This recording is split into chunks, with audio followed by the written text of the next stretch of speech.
What's up, everybody, and welcome to Shapes of Gaming, the weekly conversational podcast all about video games that's unedited, unfiltered, and unhinged. I'm one of your hosts, Matt Stenson, Neocharge on PSN, and I have three special guests joining me this evening. Let's go around the table. Bob Harriman, Leon Lion Hartley on PSN. What's up, dude? Love it. Love it. We'll explain that as we go on in the show. Caleb Shiff, Admiral Merps on PSN. What's up, man? You're losing it over there. I can't handle it.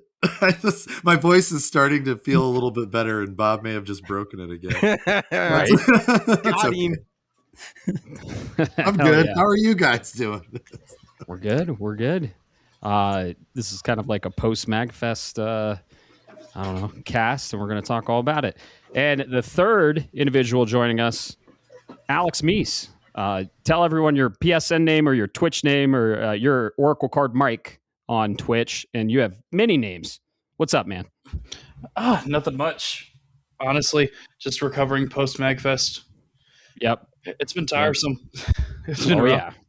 Yeah, we had a hell of a trip. We road tripped it, so we took a road trip from Colorado Springs to Columbus, Ohio, picked up our friend Caleb here, and then from there we drove even further to National Harbor, Maryland, and then we did it again coming back. So yeah, it was a lot of driving, real good times though, and we have some lore to share with you all when we get into that main segment. But before that, so how's life been post MAGFest these last 2 days? We got back Monday night. Caleb, you got back like Sunday night and had some time, but we got back Monday night. How's life been so far since then, Caleb? Well, Sunday night I had three jokers staying at my house with me, so it wasn't completely recovery time. For those that don't know, these guys stayed at my house on the way out and on the way back, which was great. I was glad that we were able to do that. I was glad that everybody had a place to sleep, and unless they're all three very good liars, I feel like it worked out okay. They got to taste my wife's cupcakes. I know that sounds like a euphemism. Sounds pretty. Yeah, actual cupcake, actual frosting, and actual delicious sponge, and so that they seem to like them. So that's cool. I that's very flattering. And I ate your wife's cookie too. I ate your wife's cookie. Oh yeah, she made on the way out. She made us bourbon butter pecan cookies. Yep, which is fantastic. And then on the way back, it was a chocolate chip cookie dough cupcake.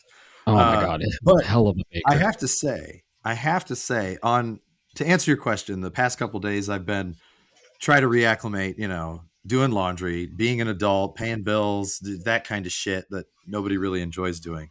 But I didn't have a full-on crash. It's been nice. You'll be happy. I watched Tron Ares. Yes, finally got to see that, and then just kind of vegged a little bit while resorting out my desk and everything, and just get ready for the year. But quick interjection, I have to share something. Bob, quite the fucking rock star when it comes to driving and schlepping us all around. And I know you guys may have switched on and off when you're driving back between here and Colorado, but in my experience, it was all Bob all the time, from Columbus to Maryland to the Gaylord at the parking garage. Fuck those parking garages. Back to our Airbnb. Back to Columbus. The dude was dadding it up pretty hard for us, it was really cool because usually I drive. I mean, like when I go places, I'm always the one that has to drive. So it was kind of nice being chauffeured. So a special thank you again to Bob for that. And he let us use his vehicle, which I'll let you tell him what the name of the vehicle is when we move forward with our story. But yeah, the last couple of days have been great. Just trying to relax and reacclimate. So how about you guys? Awesome. Yeah, Bob, you go next. And I agree with Caleb. You were a rock star driving. And your vehicle was awesome, and I enjoyed driving it. It's an awesome ride. So, but yeah, you drove. He saved our lives twice from trucks being assholes. So like it was snowy and a little slushy and icy, and trucks are bad at driving in Pennsylvania. Anyway. Yep. Yeah, he sure did. Alex and I drove a little bit. I drove like half the way from Colorado Springs to Columbus, both ways. But yeah, Bob, you did most of the driving, so thank you. I appreciate it. It's my pleasure. As you guys said, we took my vehicle. It's a Honda Pilot, and trust me, folks, it was an honor and a pleasure to let two of these gentlemen in here actually drive my car. We left at 111,000 miles or something, and they were all put on by me. Nobody touches my car. Nobody drives my car. It's my baby.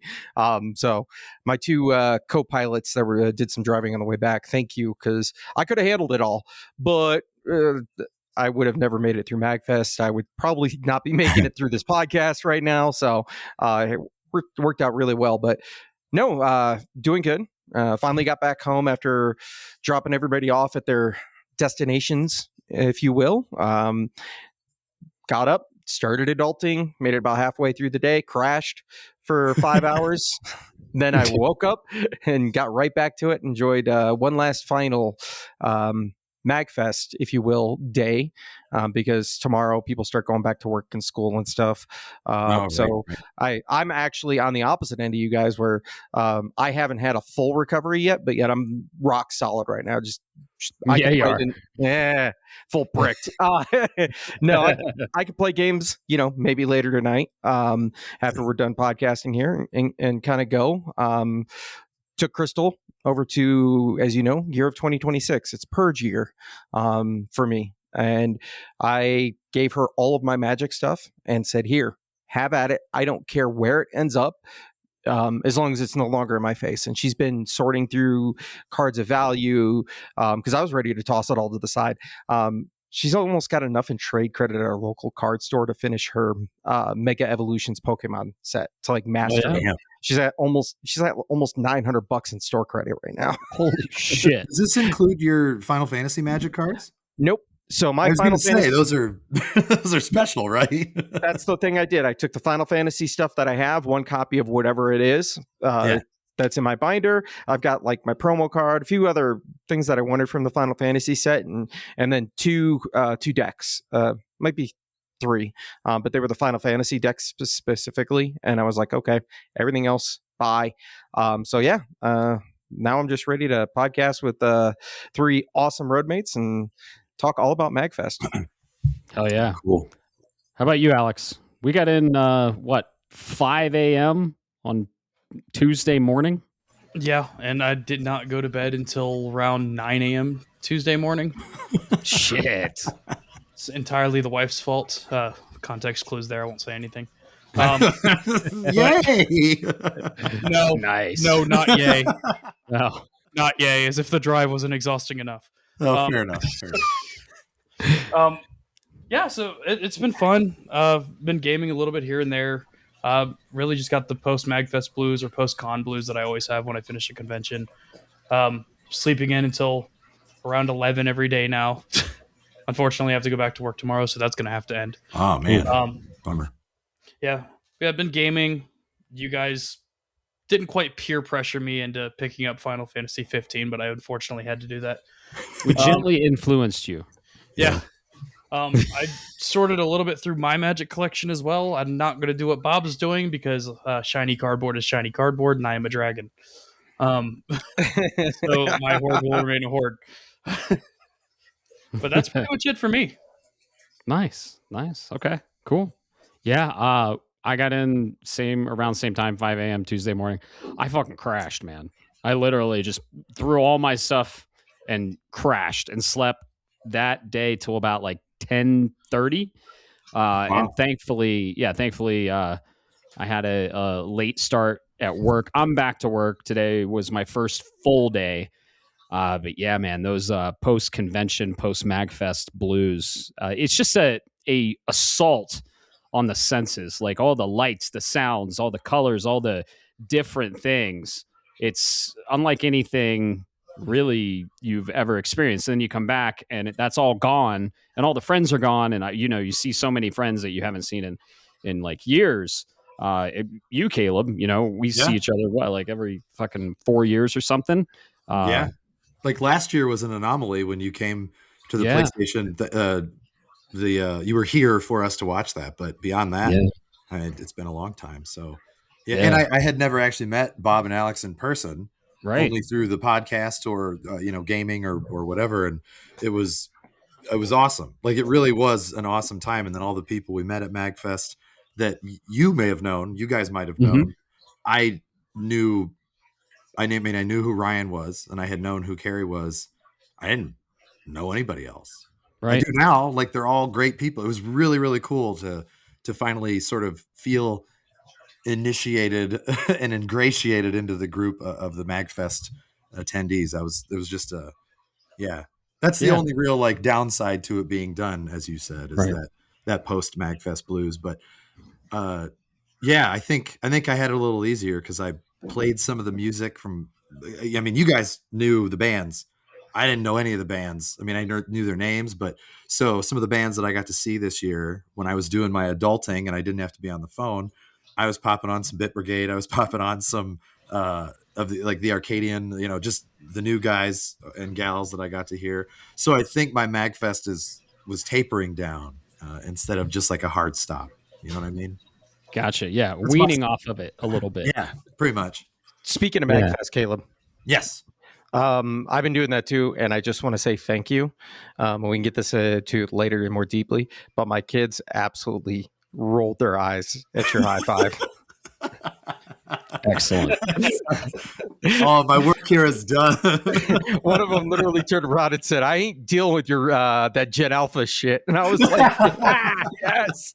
That's what that feels like, you little fuck. Like, that's what I'd say. Right. Excellent. Great. But yeah, miss everyone. Some of these, really dear friends of mine, Carrie, Ryan, shout out to them. I see them once a year, and it's usually at MAGFest. So you're surrounded by so many people that are so like-minded, right? And they have this same passion that you do for video games, and not only video games, usually like the single-player story-heavy, narrative-driven video games. Like any game you talk about, oh yeah, I played that, and then you get into a deep conversation. So what did you think? Oh, I thought this. Yeah, it's pretty great, actually.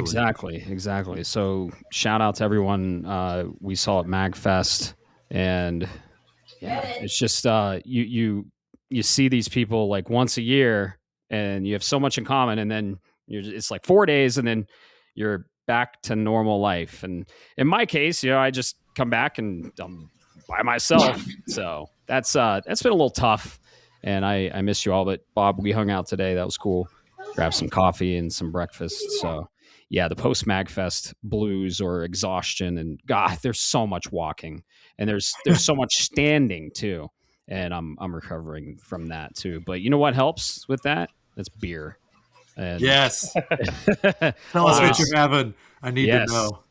I'm drinking a brew that Bob actually brought over for me, one of his 6 that he had, and that's the Powder Run Gingerbread from Living the Dream Brewing Company outside of Colorado, brewed in Colorado.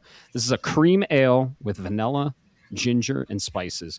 It basically tastes like you're drinking a gingerbread cookie, and it's fucking fantastic. So thank you for that, Bob.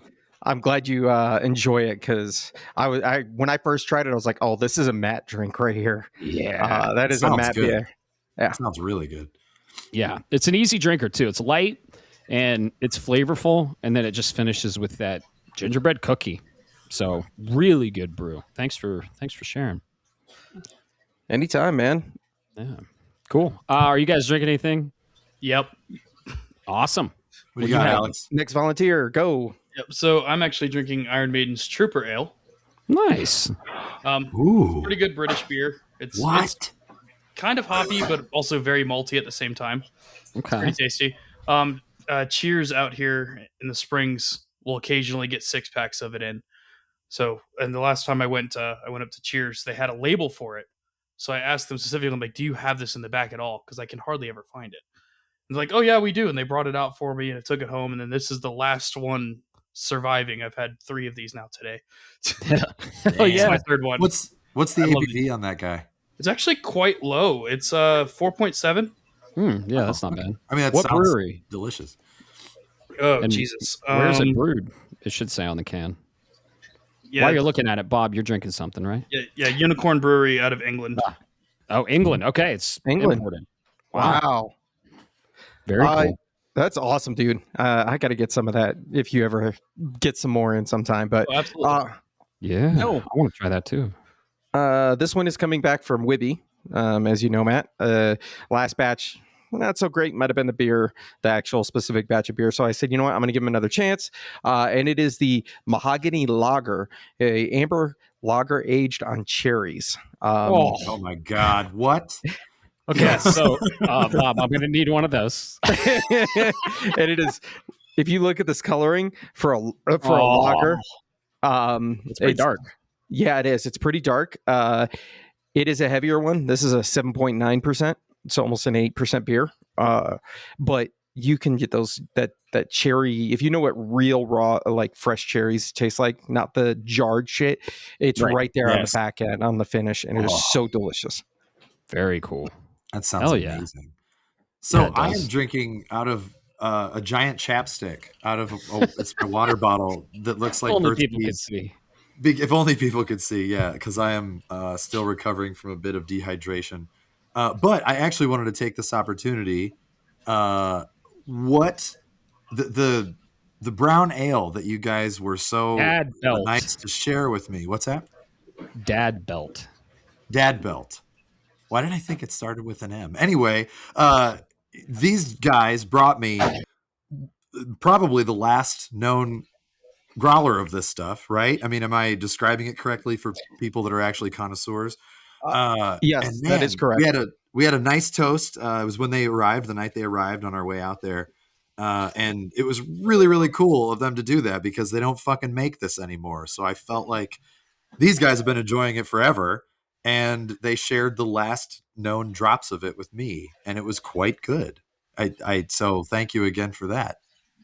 So fun fact, the brewery that it's from is Metric Brewing. Metric was the M. That's what I was thinking. Yes, yeah, that's correct. This was our go-to brewery, and this is actually, Bob, you could say this is where Shapes of Gaming was born. I was just thinking that this is where the idea kind of came to on a weekly beer night run, and finally said, why don't we just pull the trigger? Yep. And we had been talking about games, and we were just like, dude, let's just start a podcast and record this shit. So they unfortunately closed, what was it, summer of last year? I want to say it was June or July last year. And I thought it was the perfect time. I had been saving onto this because when they were shutting down, I went in their very last day. It was like, how many growlers of this can I get? So I ended up spending and I'm not joking, I spent in the 3 figures range just to get as many growlers as I could. And this was the last one. I was hanging on to it. And I said, you know what? It was the birth of Shapes. This is, as far as I'm concerned, you're an extension of this family, Caleb. So I was like, perfect time. That's cool. The physical meetup of the crew at MAGFest. There was no better time. Yeah. And it really was it was an honor, and it was also delicious for what it's worth. I mean, that shit was tasty. I feel like I haven't earned the right to be just as sad as you guys are that Metric closed, but after drinking it, I was like, shit, I am disappointed, and I don't even live there. So yeah, that was cool. Oh, dude, we lost one of the greats. Metric Brewing was amazing. They were talking about maybe relocating, but it never happened. So yeah, Dad Belt was Bob's go-to there. I usually did the Vaporwave, which was a sour rosé, and that was really good too. What? Then they had Florida Man, which was a lime goza, a lime goza sour. And what else did they have? Flannel, the flannel one. Yes, the Red Flanders. Yep. Red Flanders. So it was a red ale. That was another go-to. They literally had one called Ecto Cooler there, which was a green sour. And it was like drinking the Ecto Cooler from back in the day, but as a beer. They had some of the best beer in town, and quite frankly, I haven't found anything that compares. Yep, same here. Voodoo is close. Voodoo Brewing, that's kind of where we go. But they're local to you guys. Yeah, Voodoo. Okay. Well, they're a large chain. There's a lot of them. Yeah, there's a lot of them. Okay. Yeah, I guess they do have Ecto Cooler as well too. If you're ever curious, if you find a Voodoo out there. Okay. Because the Ecto Cooler was a collaboration between Metric and Voodoo. Yep. Oh, well, I'll be damned. All right. Yeah. So Now I just just want high C ecto, the high C shit from when we were children. That's all I want right now. right. Which, if I had it, it would probably be disgusting. But Or a Capri Sun. Get Alex a Capri Sun stat. oh shit, we forgot to feed the kid. Oh man, I can't wait to get into the MAGFest stuff for sure. Right? Oh yeah. But before that, we're going to go over some of the biggest news that was announced while we were gone. We missed an episode. So yeah, that's we missed an episode. We said we were going to record there, but we didn't because it was so fucking loud. We honestly, no, it was so loud. We have the clip on mics. I left them back at the house half the time. We were just high on MAGFest, really, and we wanted to enjoy it. We were at live shows most of the time. The arcade, we'll talk all about it. But that didn't happen. Sorry, we missed another week. Oh, well, here we are. So you're allowed a vacation too. You know, exactly. Shapes is allowed a vacation. So exactly. And that was kind of like my birthday trip, right? Because my birthday was January 1st. I didn't really do a lot on my birthday, but this was early January. So we're kind of still in my birthday month. And it was more of like a birthday trip. And man, I had a fucking blast. But anyway, didn't get to record when we were there. But now we're recording. So we had some news that was announced while we were there. We're going to go over some news. We're going to go over what we're playing. Then we'll get into the topic of the show, which is our post-MAGFest thoughts. What the hell is this MAGFest and why do we love it so much and why are we all going back next year? So, Bob. All right. Well, news. I got some news. I want to promise Caleb before we jump into it, I was not lying. I have my lovely wife here, special guest, Crystal. She's not going to be able to hear you, Caleb. Right, of course. But, babe, what did you think of that cupcake that I brought back? I would go to war for your wife. No! I've let her know that I will let Lisa know that. That is excellent.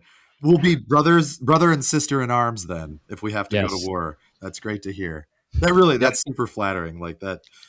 I think she's amazing, and it's weird because I'm, of course, biased. So hearing it from other people that have had her treats or anything she makes and being honest, that speaks volumes. So, awesome. Yeah, dude, I'm not gonna lie. Like that might have been the best cupcake I ever had. And like when you eat something, and if the person doesn't even relate, they're like, "Oh yeah, that was good. That was all right." But like I'm telling you, these cupcakes are fucking bomb, man. Yeah, they're crazy good.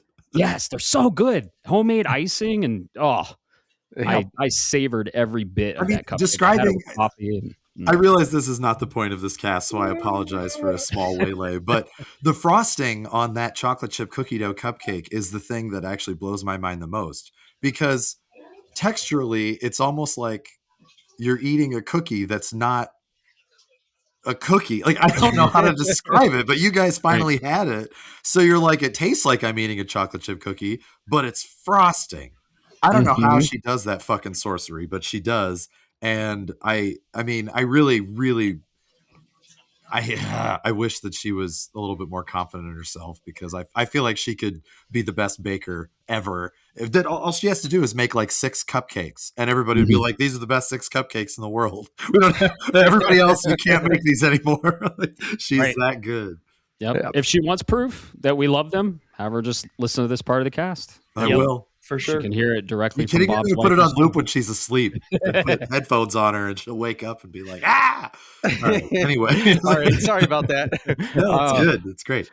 All right. So we got 4. I'm going to look back, folks, just officially. I did, but after a while, people already know about things. A la example, Highguard still hasn't posted since they announced, back at the Game Awards. And that could be a whole conversation around some things that I want to do as a subject for one of our podcasts. So maybe that's a good back burner item.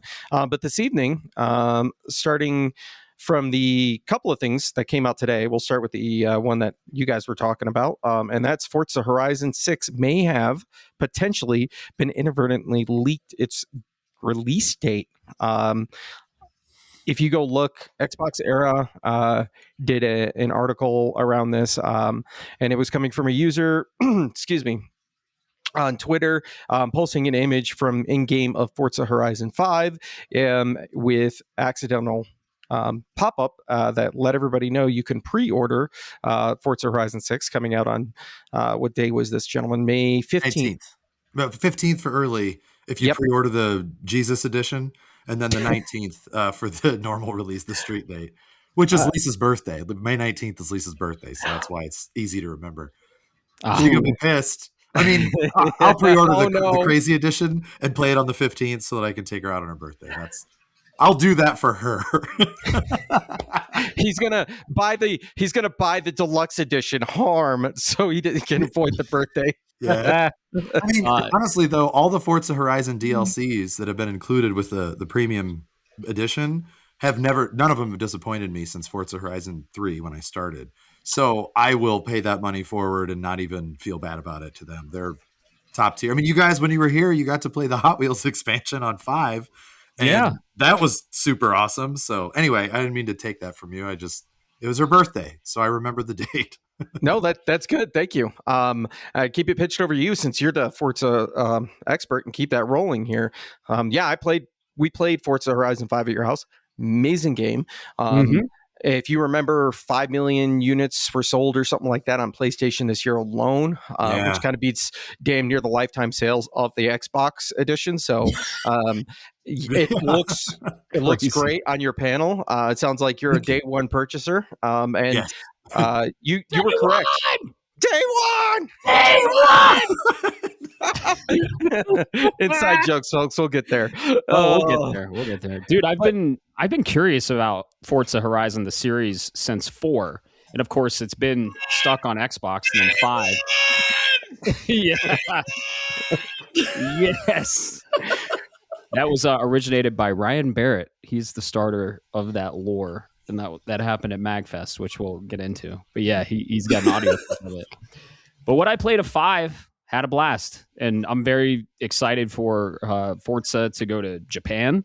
Yeah, I love Japanese culture and would love to see what they can do with all of that in the Horizon series. But I'm a big fan of Need for Speed. I'm a big fan of arcade racers, and I wanted to check it out. So I was like, hey, can I check out Forza? And you're like, yeah. And man, on your setup, it was awesome. And I played the Hot Wheels DLC, so I'm super excited for this. Will I get it on launch?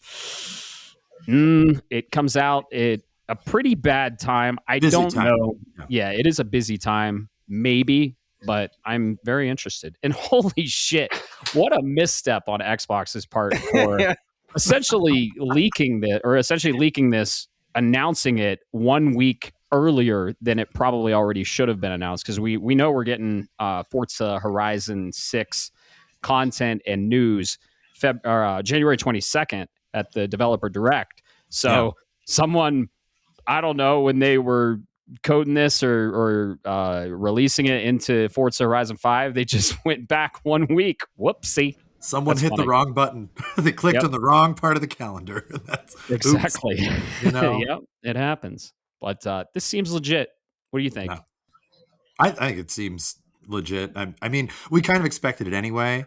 And as we were actually talking on our way to, during, and from MAGFest, when we were sort of hypothesizing about things, I remember saying, man, they really need to announce it like now and have it release by the end of cherry blossom season. But that's pretty soon, March to May.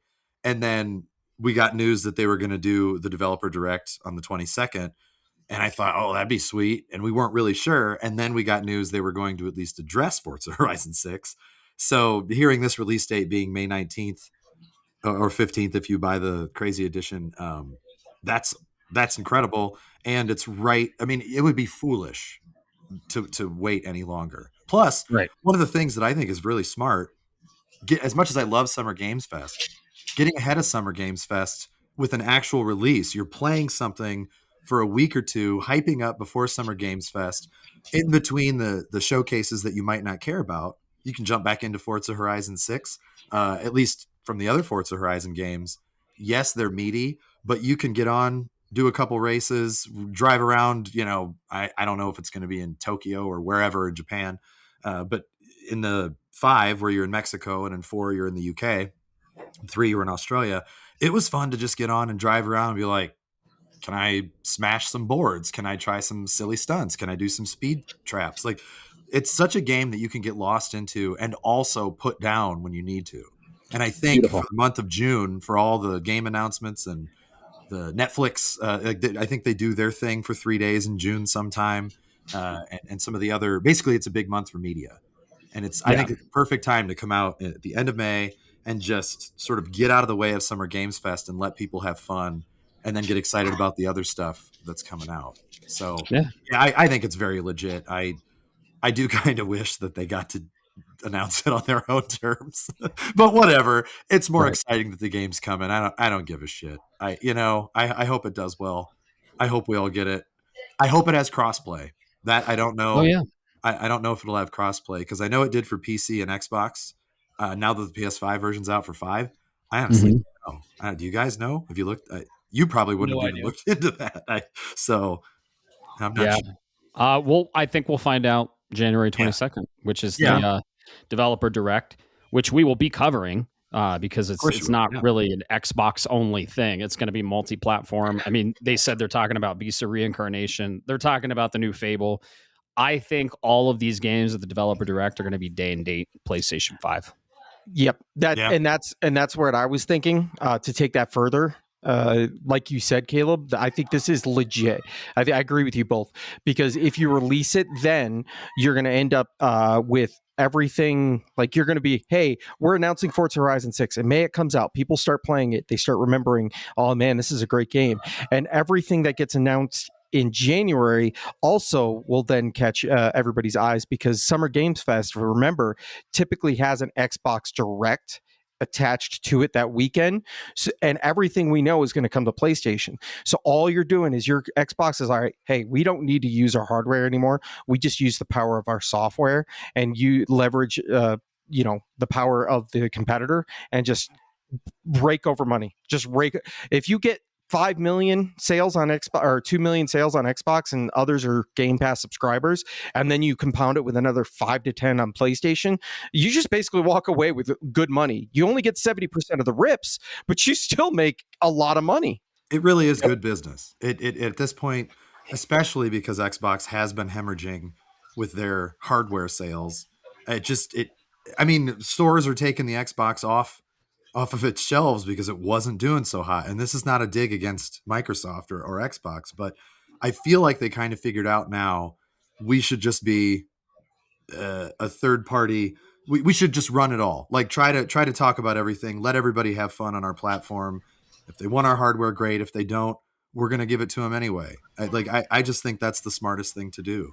And for Indiana Jones, it worked for him. I believe for Gears, the Gears 1 re-release, I believe that worked for him pretty well. And clearly Forza Horizon 5 did with the 2 million or 5 million, 5 million extra sales. Like, that's massive. Yeah. And that's a racing, like an arcade racing game. That's not, a narrative thing that usually their bigger budget titles do better, or bigger headline titles, I should say. Forza has a huge budget. Don't get me wrong. Yeah. But like Halo, when Halo is going to be fucking massive when it comes out, because everybody knows Halo. So yeah, I think this is going to be awesome for them this year.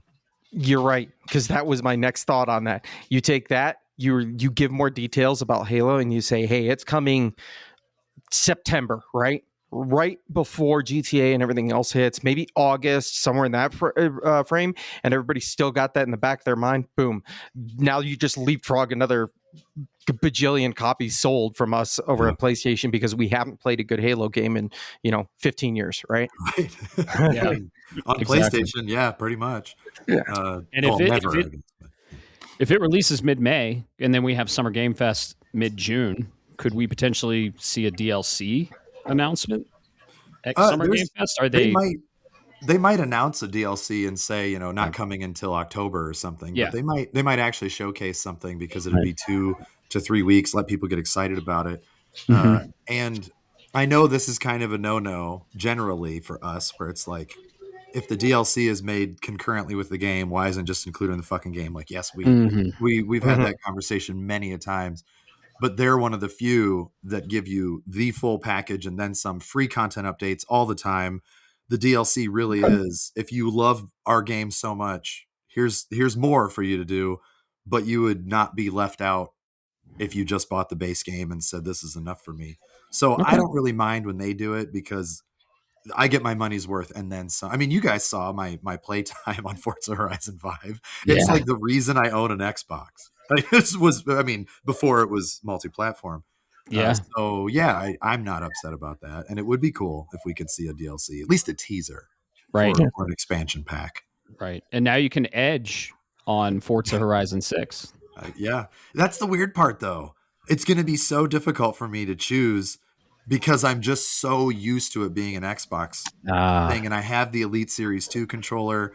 It's the only reason I even own an Xbox, so it almost feels weird. But when the Mass Effect trilogy came out on PlayStation, I double dipped, and that was, it was an Xbox exclusive for a while. And I thought, as soon as I booted it up again, I was like, I made the right call. I'm not mad. Let's go. So I feel like I'm going to do the same thing for Forza Horizon 6. Nice. Japanese, what better time to just make the jump? My favorite culture in the world. Exactly. I could talk about Forza forever. I'm sorry. This is a MAGFest thing, which I'll just shut up there. We'll get excited. We can cover it in May, maybe. How about that? Oh, yeah. When it comes out. We can. Alex. More to come. Alex. Oh, sorry. Are you excited for Forza Horizon 6 or nah? It's another racing game. Like racing games are fun every once in a while for me. Like I'm probably gonna end up getting it. I do end up getting every Forza game. Oh, when I'll get around to it, actually playing it, I have no idea. I've got way too many things in the backlog. Way too many things coming out this year for me to really even have time for, a 100-hour game like Forza is going to be. Totally fair. 1,000% fair. I feel you. Yep, definitely. Yeah, like I said, I don't know if I'm getting it on launch because it is, 007 First Light and Lego Batman Legacy of the Dark Knight are right on the heels of that. So two games I'm very interested in. And 007 was pushed back to right before Lego Batman. So that's a bummer. But, what is that, like May 12th or something? Lego Batman is May 007. May 27th. Oh, it's May 27th. Oh, yeah. Shit. So, yeah, they're like back to back right there. Yep. In April, we have a dual release, Pragmata the 24th, Saros the 30th, and then another one in May, end of May. So, yeah. And the Diablo 4 expansion, if you're me. I got 3 in April back to back, which is 3 big dogs. So that's oof. Yep. When? Yep. Right. When? Yeah. Right. No. Well, I'm going to lead this into a conversation following up. Since we're talking about business strategy, figure you gentlemen might be a little interested in this. I dropped in the chat here for you. This one's coming from Video Games Chronicle. They're reporting through GameSpark, a Japanese website that has indicated that Nintendo's share price is now 33% lower than it was when the Switch 2 launched 5 months ago. We are seeing it's gone down to just under 10,000 yen, which is the lowest it's been since April of 2025. Surprise, Switch 2 stock prices. So there is much speculation as to why this might be, particularly with the community viewing behind what's going out there. And I want to kick it over to you, Caleb. I have some thoughts on this. So I don't know what you feel on this angle, but typically what we have is when a Nintendo console comes out, we saw this with the Wii U, the hardcore fans go out and you buy everything. So you can't get a new console for 3 to 5 months. And then things tend to fall off. And it's usually because there, quite frankly, is a lack of third-party support for the games, because Nintendo can only make so many first-party IP. And quite frankly, we haven't really been seeing a lot of good third-party hits. Maybe some ports, but nothing new generated for just the Switch 2 outside of like Hades 2 this year. So am I kind of off the base? This might be a current trend and potential outlook of the Switch 2's future? Well, so as a person who follows, I will just be transparent for the listeners. Like, I own Nintendo stock. I've owned Nintendo stock for a while because they're a company that I have believed in, even through all their missteps of like, why is your hardware a fucking potato that's 9 years old, instead of at least being on having the same parity with present day things. And I'm not talking the PS5 Pro. That's a little overkill for Nintendo's business strategy. Like, I get that that's their thing, but they've always been really, really, really solid with hardware, or excuse me, with software. Their hardware has been great, but as far as making money, not as big as the software, at least in the last 15 years, I would say. They did still make money on hardware, whereas like PlayStation and Xbox didn't always. They would typically sell their hardware at a loss and then make up for it with the software because they always had banger after banger. But with Nintendo, what's concerning is the few first party the titles that we got this year, or excuse me, last year, by in 2025, let's say, were fine. They were received fine. You didn't have a Zelda Tears of the Kingdom that just like made people lose their minds. You didn't have, again, I don't want to crap on it, but we got Metroid Prime 4 Beyond. That should have been a big, big Christmas title. That should have been a killer software title. And it was fine. And it sucks. Like, I mean, for Nintendo, that really sucks. I agree. Now, the counterpoint to that is the Switch 2 came out on June 5th of last year, on my 40th birthday. And 3 months, sales were booming when you could buy them. We had a lot of geopolitical, economic nonsense. And again, we're not getting into politics necessarily, but it does matter for this conversation. The tariffs that were going on, the world didn't know what the fuck was happening. Nintendo had to shift units to, I believe it was Taiwan, so that the United States could sell them at a normal price. Like, there was a lot of that was kind of out of Nintendo's hands. And so I don't blame them for that. They actually reacted better than I thought. We were just going to be fucked. I thought Nintendo Switch 2s were going to be like $800. Like, I didn't know what they were going to do because everything was just so volatile and changing on a daily basis. But I do think that 2026, Nintendo needs to come out swinging with some good software first party, so that the third party people can get excited about it. I mean, right now, all I can think of that's Nintendo that's coming out in the next few months is this new Mario Tennis is coming out. Like, it's a new title. It's not an update to Mario Wonder, which that's coming later. And that's great, but it is a last gen game technically. And then potentially Fire Emblem Fortune's Weave. There's that. I'll be sleeping on Yoshi. The Yoshi game, but it is potentially more of a younger children's game. And I'm not crapping that by any means, but we're all getting older. Not that we don't enjoy those games. I don't want to call it a cozy game, but it might be. And I don't think that that's going to keep them above board. Like that game alone, they need the whole gamut. They need a Bayonetta 4, if you will. I mean, they're not going to do a Bayonetta 4, but at least not now. But they need titles like that appeal to the hardcore gamers just as much. And they can't keep relying on Mario, Zelda. I mean, not even, I was going to say Metroid, but Metroid even didn't really sell that well, which is a bummer. Right. What I think will actually be a big deal with them for third party is if we get the Pokemon announcements for the Switch 2. And I know that Matt would be all up on that shit. He would be. We'll have a Pokemon Presents. I don't know, probably in the spring, and we're going to probably get an announcement for a release in the fall for Black and White remake and potentially a Gen 10 tease. Damn. I don't know. It's up. Yeah. But, so those are the things that, as far as game news is concerned. But to answer your question, and then we can move on from this, unless you have more you wanted to say. But the one thing to keep in mind about the Nintendo stock specifically in the price, like, yes, it dropped 33% from last year.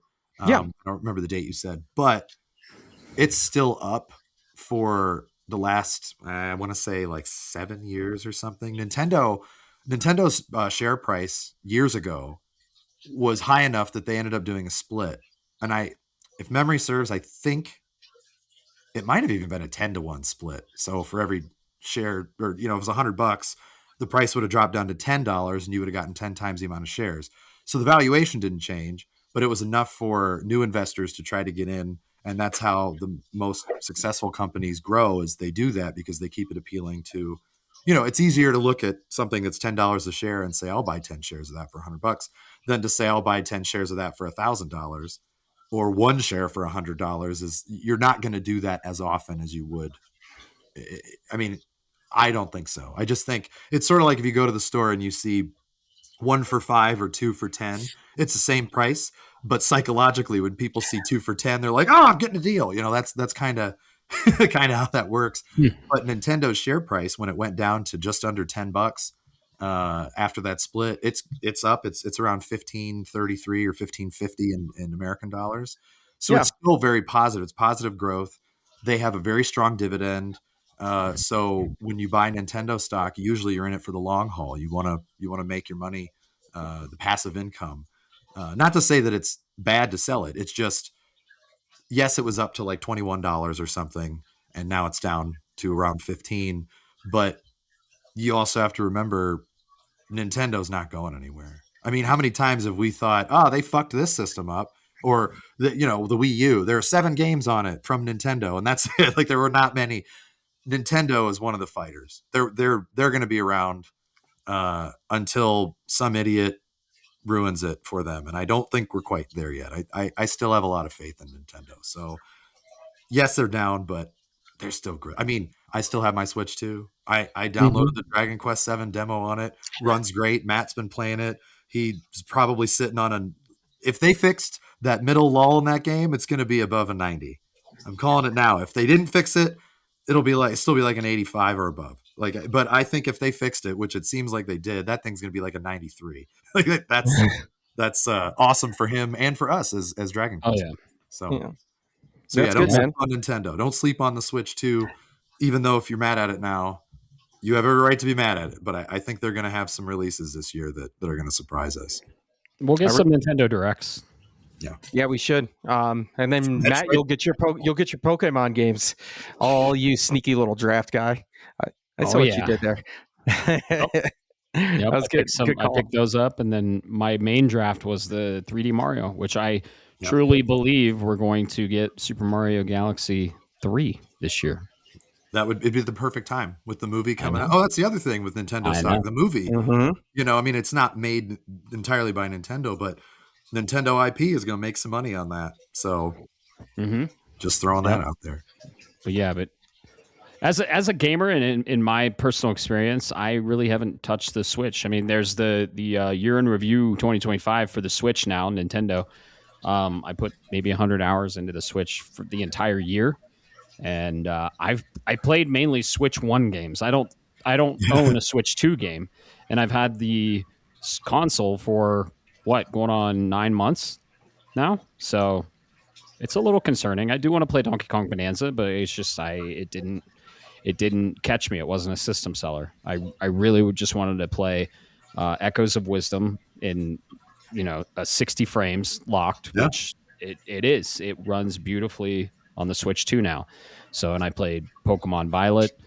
The Switch 2 is mainly playing the older Switch titles the way they should be played.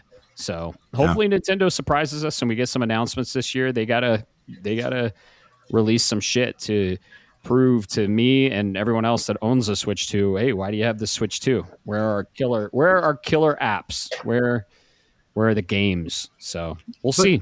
Third party, end of this year.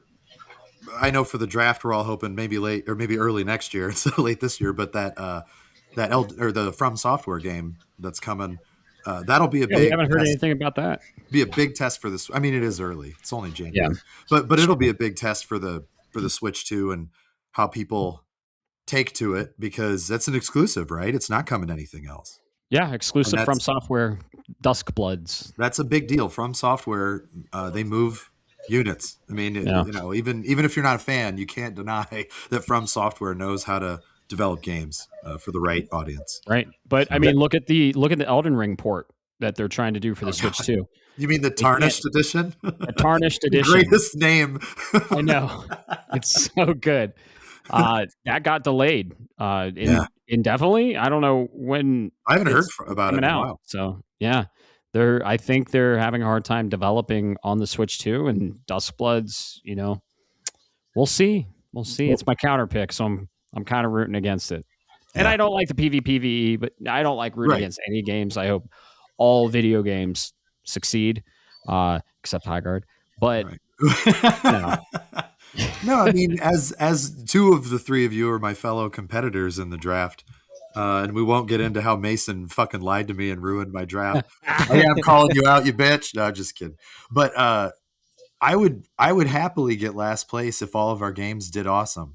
That doesn't bother me. I want all the games that we want to play. I want them to be good, and I want them to just be fun. I want, the draft is fun to do, but it's not like I don't want to root. Oh, I fucking hope your games are terrible so that I win. Right. Like that's not in the spirit of being a game fan. So we'll do a state of the draft for the first episode in February, and you'll be on that, or if you want to be. So it depends. It depends on how the first releases go.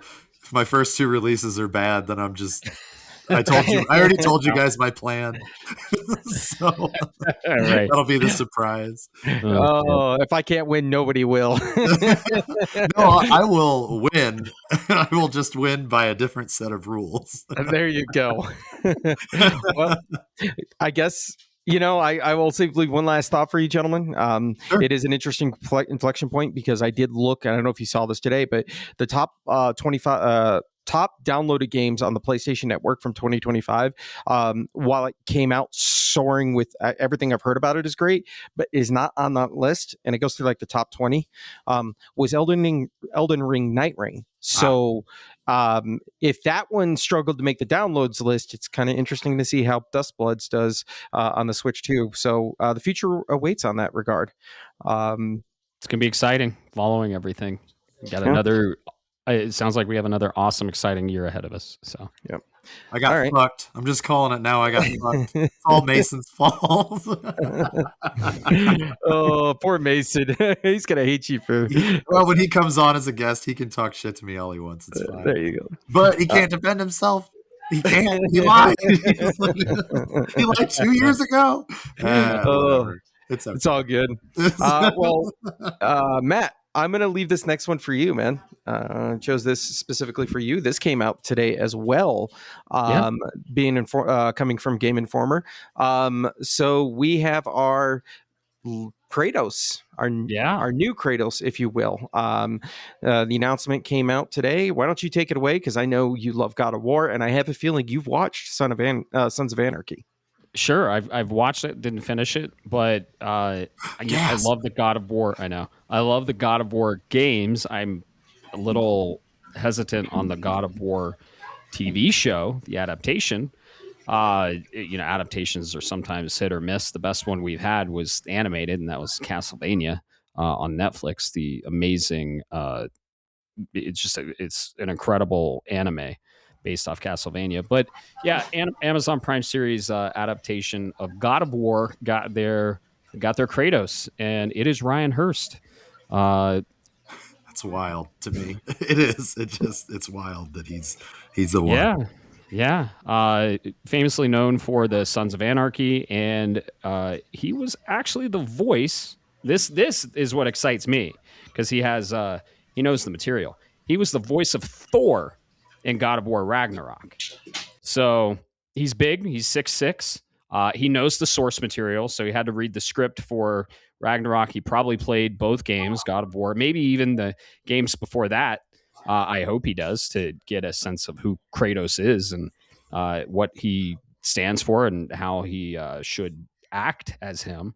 But yeah, this is great casting, I think. I think this is good news, and I think he's going to do an amazing job, especially if he plays all of the God of War games. I'm talking 1 through 3, and you can ignore judgment. Ignore judgment. You move past that. Right. Ascension's really good. And then the 2 PSP titles, Ghosts of Sparta and Chains of Olympus, they were not bad, but I hope he's I can only assume he's played Ragnarok because he's in the fucking game, and he did an amazing job as Thor. Like that was some incredible performance. Some of the best scenes in the game were between Thor and Kratos. No spoilers, but he's in the marketing material. So he was the voice of Thor. I think he's going to do an awesome job. Does this excite me more? Not really. I think it's good casting. I think it's going in the right direction. But the writer of the series said something concerning, and I'm paraphrasing. I'm not quoting Yeah, anything. go But ahead. Go ahead. he said they asked him, "Did you play the game?" And he's like, "No, I didn't play the game. I don't need to know how the game goes." I'm like, Ooh. Yes, you do, what the fuck are dipshit. you saying? Like, you need source material. So maybe Ryan can help this individual. I forget his name, who's directing, or the writer can help him basically show what Kratos is all about, and maybe we'll have an awesome TV series. I don't know. They're doing a Horizon 1 and 2. I don't know how big of a fan I am of these adaptations, especially if they tell a story I've already experienced in video game form. So I don't know. It's a step in the right direction, and we'll see how it plays out. See, what you just told me about what the, I guess the writer mentioned reminds me of the Henry Cavill debacle with The Witcher. Now, I realize The Witcher was a book series first, like I know that, but the games were so beloved. Like you should know enough about the source material if you're going to adapt something. And God of War, while it might have novelizations because of the games, it was a game first. It was the game series first. So it's such a weird choice to be like, I don't need to know anything about this.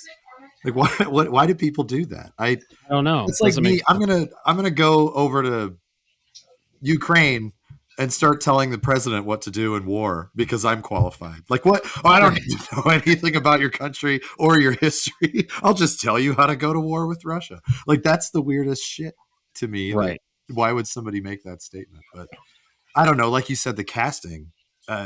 One minor spoiler for Ragnarok. Do you think he will enjoy yelling at himself? I feel like that'll be fun to see. That's true. We'll see. I don't know. Fair enough. I definitely. Would you watch this, Alex? I know you didn't. You've played a little bit of the God of War stuff, and you said you weren't a huge fan of the reboot series. Yeah, I'll probably end up checking it out. I mean, I wasn't. You did kind of say it really well. I'm not really a fan of the newer God of Wars all that much. I like the old ones and their terrible art for now. They're like nowadays their art style is terrible, but back then they were phenomenal. But we'll see. You know, I liked Thor as a character in Ragnarok. This individual is definitely a phenomenal actor. I've seen him in Sons of Anarchy, like we said.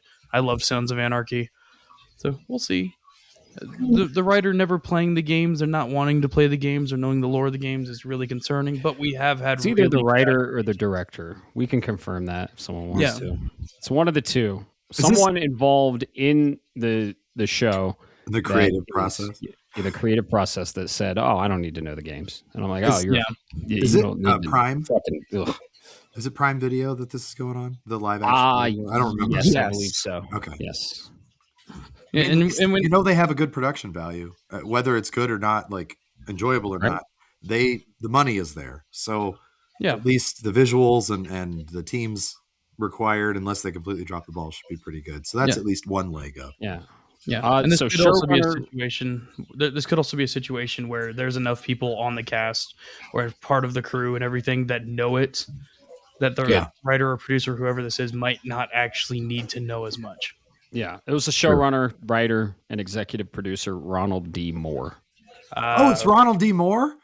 Yeah. Shit. Battlestar Galactica. Shit, I didn't know it was Ronald D. Moore. All right.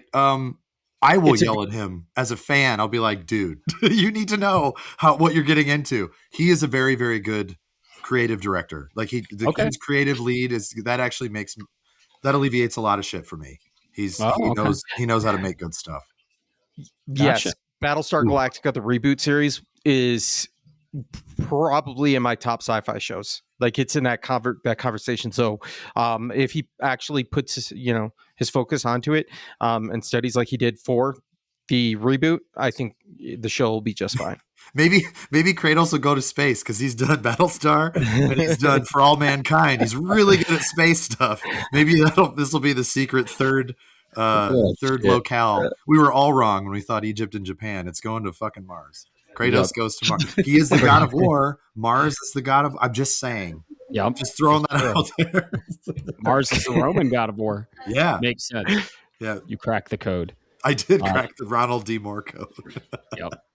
Ryan has the beard for it, so Yeah. they show him with a Kratos statue, and it's like, oh man, you look the part. Yeah, And he could pull it off visually for sure. yeah, so step in the right direction. I'm still cautiously optimistic about it. Yeah. I don't blame you, man. I'm with you on that front. I'm not. Yeah, I need to see a trailer. Prime is one of the few streaming services I have access to, so I'm definitely with you on that. And then, of course, when in between games is the real question. But yeah, well, cautiously optimistic. This last one, I kind of have an angle. It's a personal angle of my own, but I suspect Alex here might be interested because it is 100% a PC game, and that's coming from Peter Molyneux, longtime industry veteran, great mind behind some of the best strategy god games, if you will, such things as Populous, Dungeon Keeper, Fable, and one of my personal favorites that was a PC only black and white 1 and 2. He founded Lionhead Studio. He currently is founded 22 Cans, and they came online this week and dropped a awesome trailer for his next game called Masters of Albion, which is interesting because Albion, as you remember, takes place in Fable. It is looks like a blend of Fable meets Black and White. I don't know if you guys saw this trailer, but I don't know if this has your attention. There's no release date, but it just says wish list on Steam now. So are you interested, Alex? Do you know anything about Black and White? Yeah, I've heard of Black and White, and I definitely know Peter. I'm going to absolutely butcher his last name. It's Molyneux, right? Correct. Molyneux. Yeah. So, yeah, I've been a big fan of like Fable for a really long time. I've heard quite a bit about this as well because it popped up actually in my news feed on YouTube today. And he's working with some really big names, and it's mentioned in here. He's working with Russell Shaw, who did music for Black and White, Bullfrog, and Lionhead games. He's working with Ian Wright of one of the designers from Black and White 2, and the art director Kareem Itouni from Little Big Planet.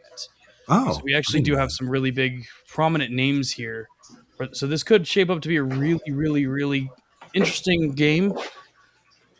Like looking at the trailer, I'm definitely intrigued. I'm a little worried about how it's going to play on PC. It looks more like it's almost kind of designed to be a VR game. I don't know if you watched the trailer, Bob, but it does definitely look like it should have been a VR game. I could see that. No, that's a good call. That with the big hand. For those that don't know, in Black and White 2, you literally control things with a big god hand and kind of move around. So that's a really, really good point. I wonder if we do get something there, maybe through Steam VR or something of that nature. And I was wrong, gentlemen. I apologize. I mixed this up with a different game I was looking at. It comes out April 22nd. Yeah. Oh. It has an actual. Is that like a full release date, or is that an early access thing? That's a full release date. That's on Steam already. That's crazy. Okay. Yeah. Yeah, it's intriguing. It's really intriguing, but I can't say whether or not. I don't think it's going to be a day one game for me. It is a strategy game. I'm not really big into strategy if it isn't Civ, so we'll see. Okay. Fair enough. Caleb, Matt, to watch. Yeah, I was going to say, either you gentlemen interested in this? It doesn't sound like a Matt game, but I don't know about you, Caleb. Yeah, it's definitely not a Matt game. I can tell you that just looking at it. So back in the day when Populous came out, one of my very good friends had it, and he was obsessed with Populous. I tried to get into it. I don't know if it was just because I was like 8 or what. I don't remember when it came out, but I did not enjoy Populous until I was much older. And I went back and I played it. And I was like, I respect what they did. I mean, I still don't think it's that fun. To be honest with you, I didn't think Populous was that fun. But as we know, when he went on to the Fable series much later, I was all about Fable, the Fable games. Like, I love the Fable games. And I've read across the last 20 years, various articles that this guy is a pain in the ass to work with. But he's such an artist when it comes to making video games that it's kind of like you deal with that, despite the fact that he can be a dick. Obviously, I don't know that from personal experience. I've just read it enough that I kind of believe that. So it's great that he's got some of these high profile names with him to help shape whatever is in that crazy man's head. It'll be on a watch list. It won't be a day one thing for me. Day one. It won't be day one. Day one! But it will. I'm going to keep my eye on it and hope. I hope it does well. And if it does well, then I might pick it up. Caleb, send me that sound clip. I'm going to put it in the soundboard. I actually have a little mini surprise for the group. I made I'll just send it now. Okay. I need you. I'm going to say this on the cast now.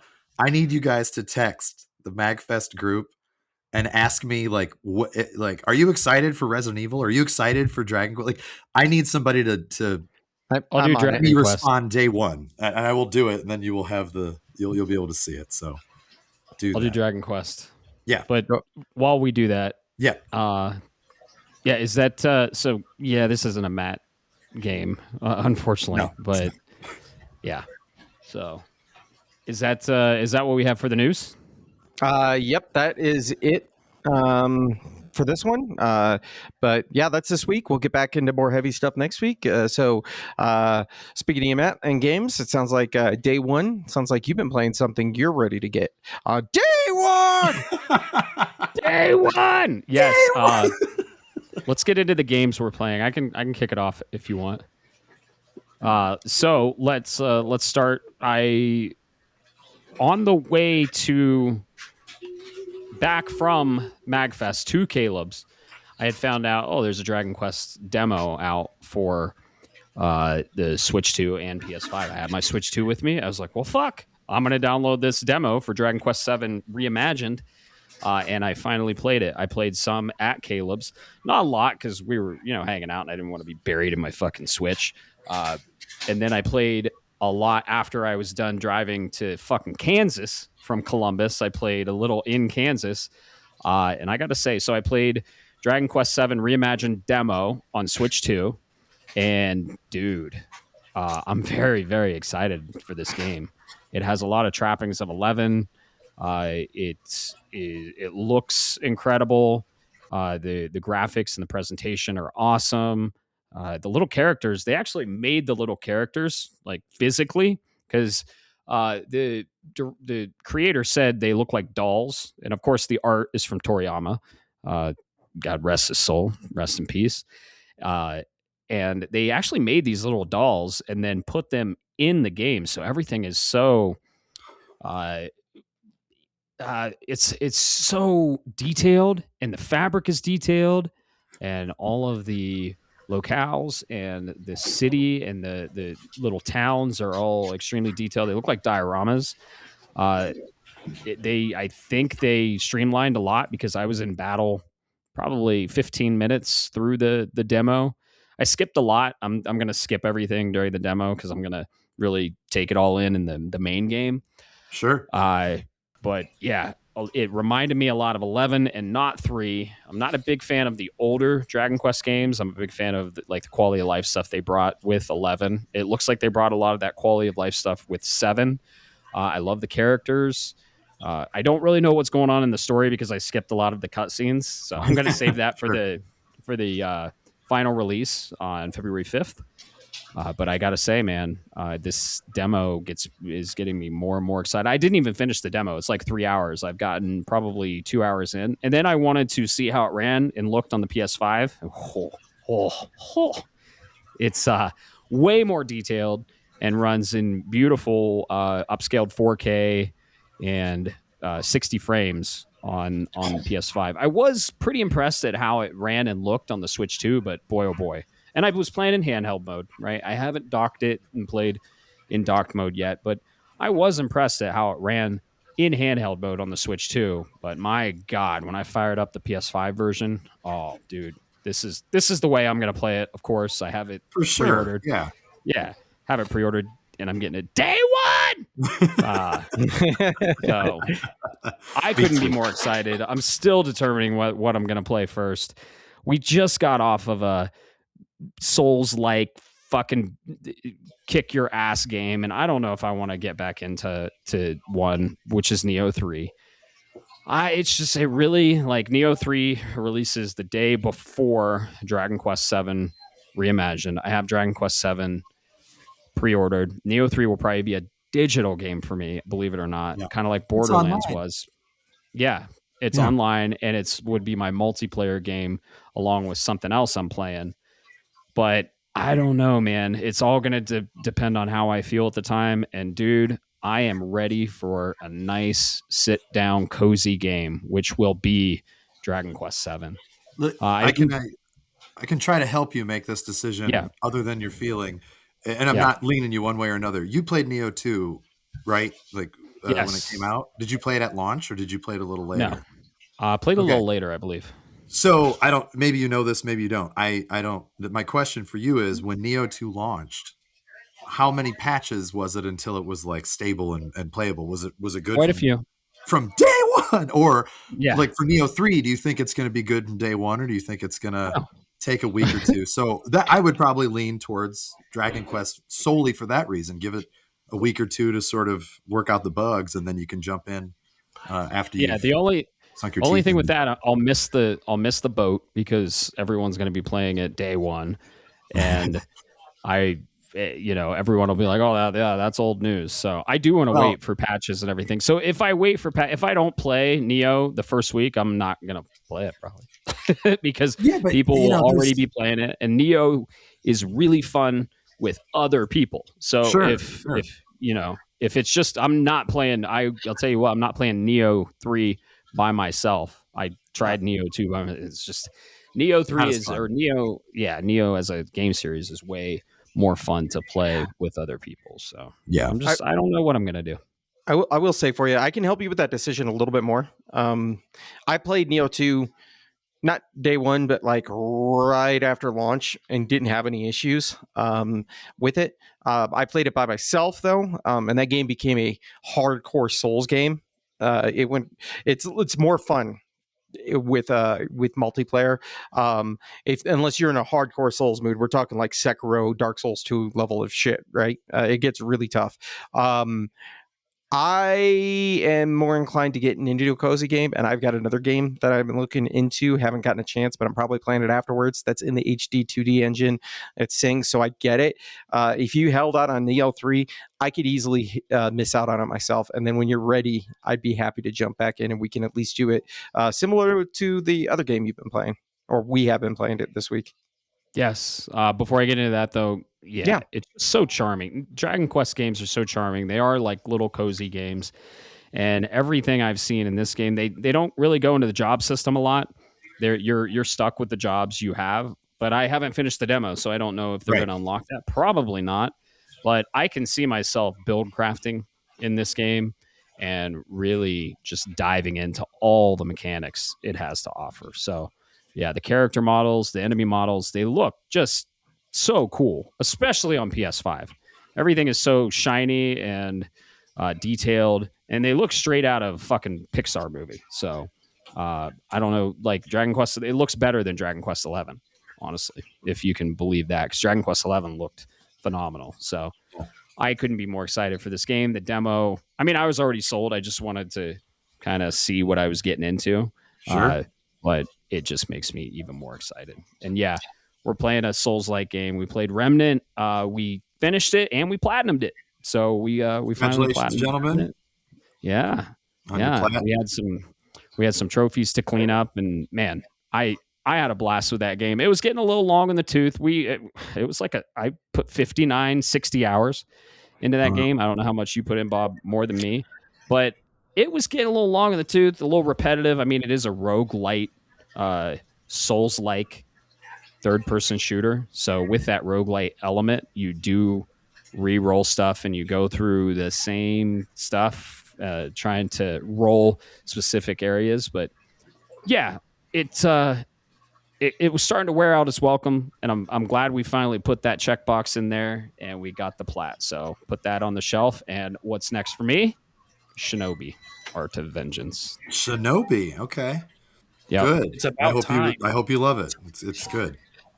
Yep. So I'm excited to get into that, and I will report back on that in future casts. Awesome.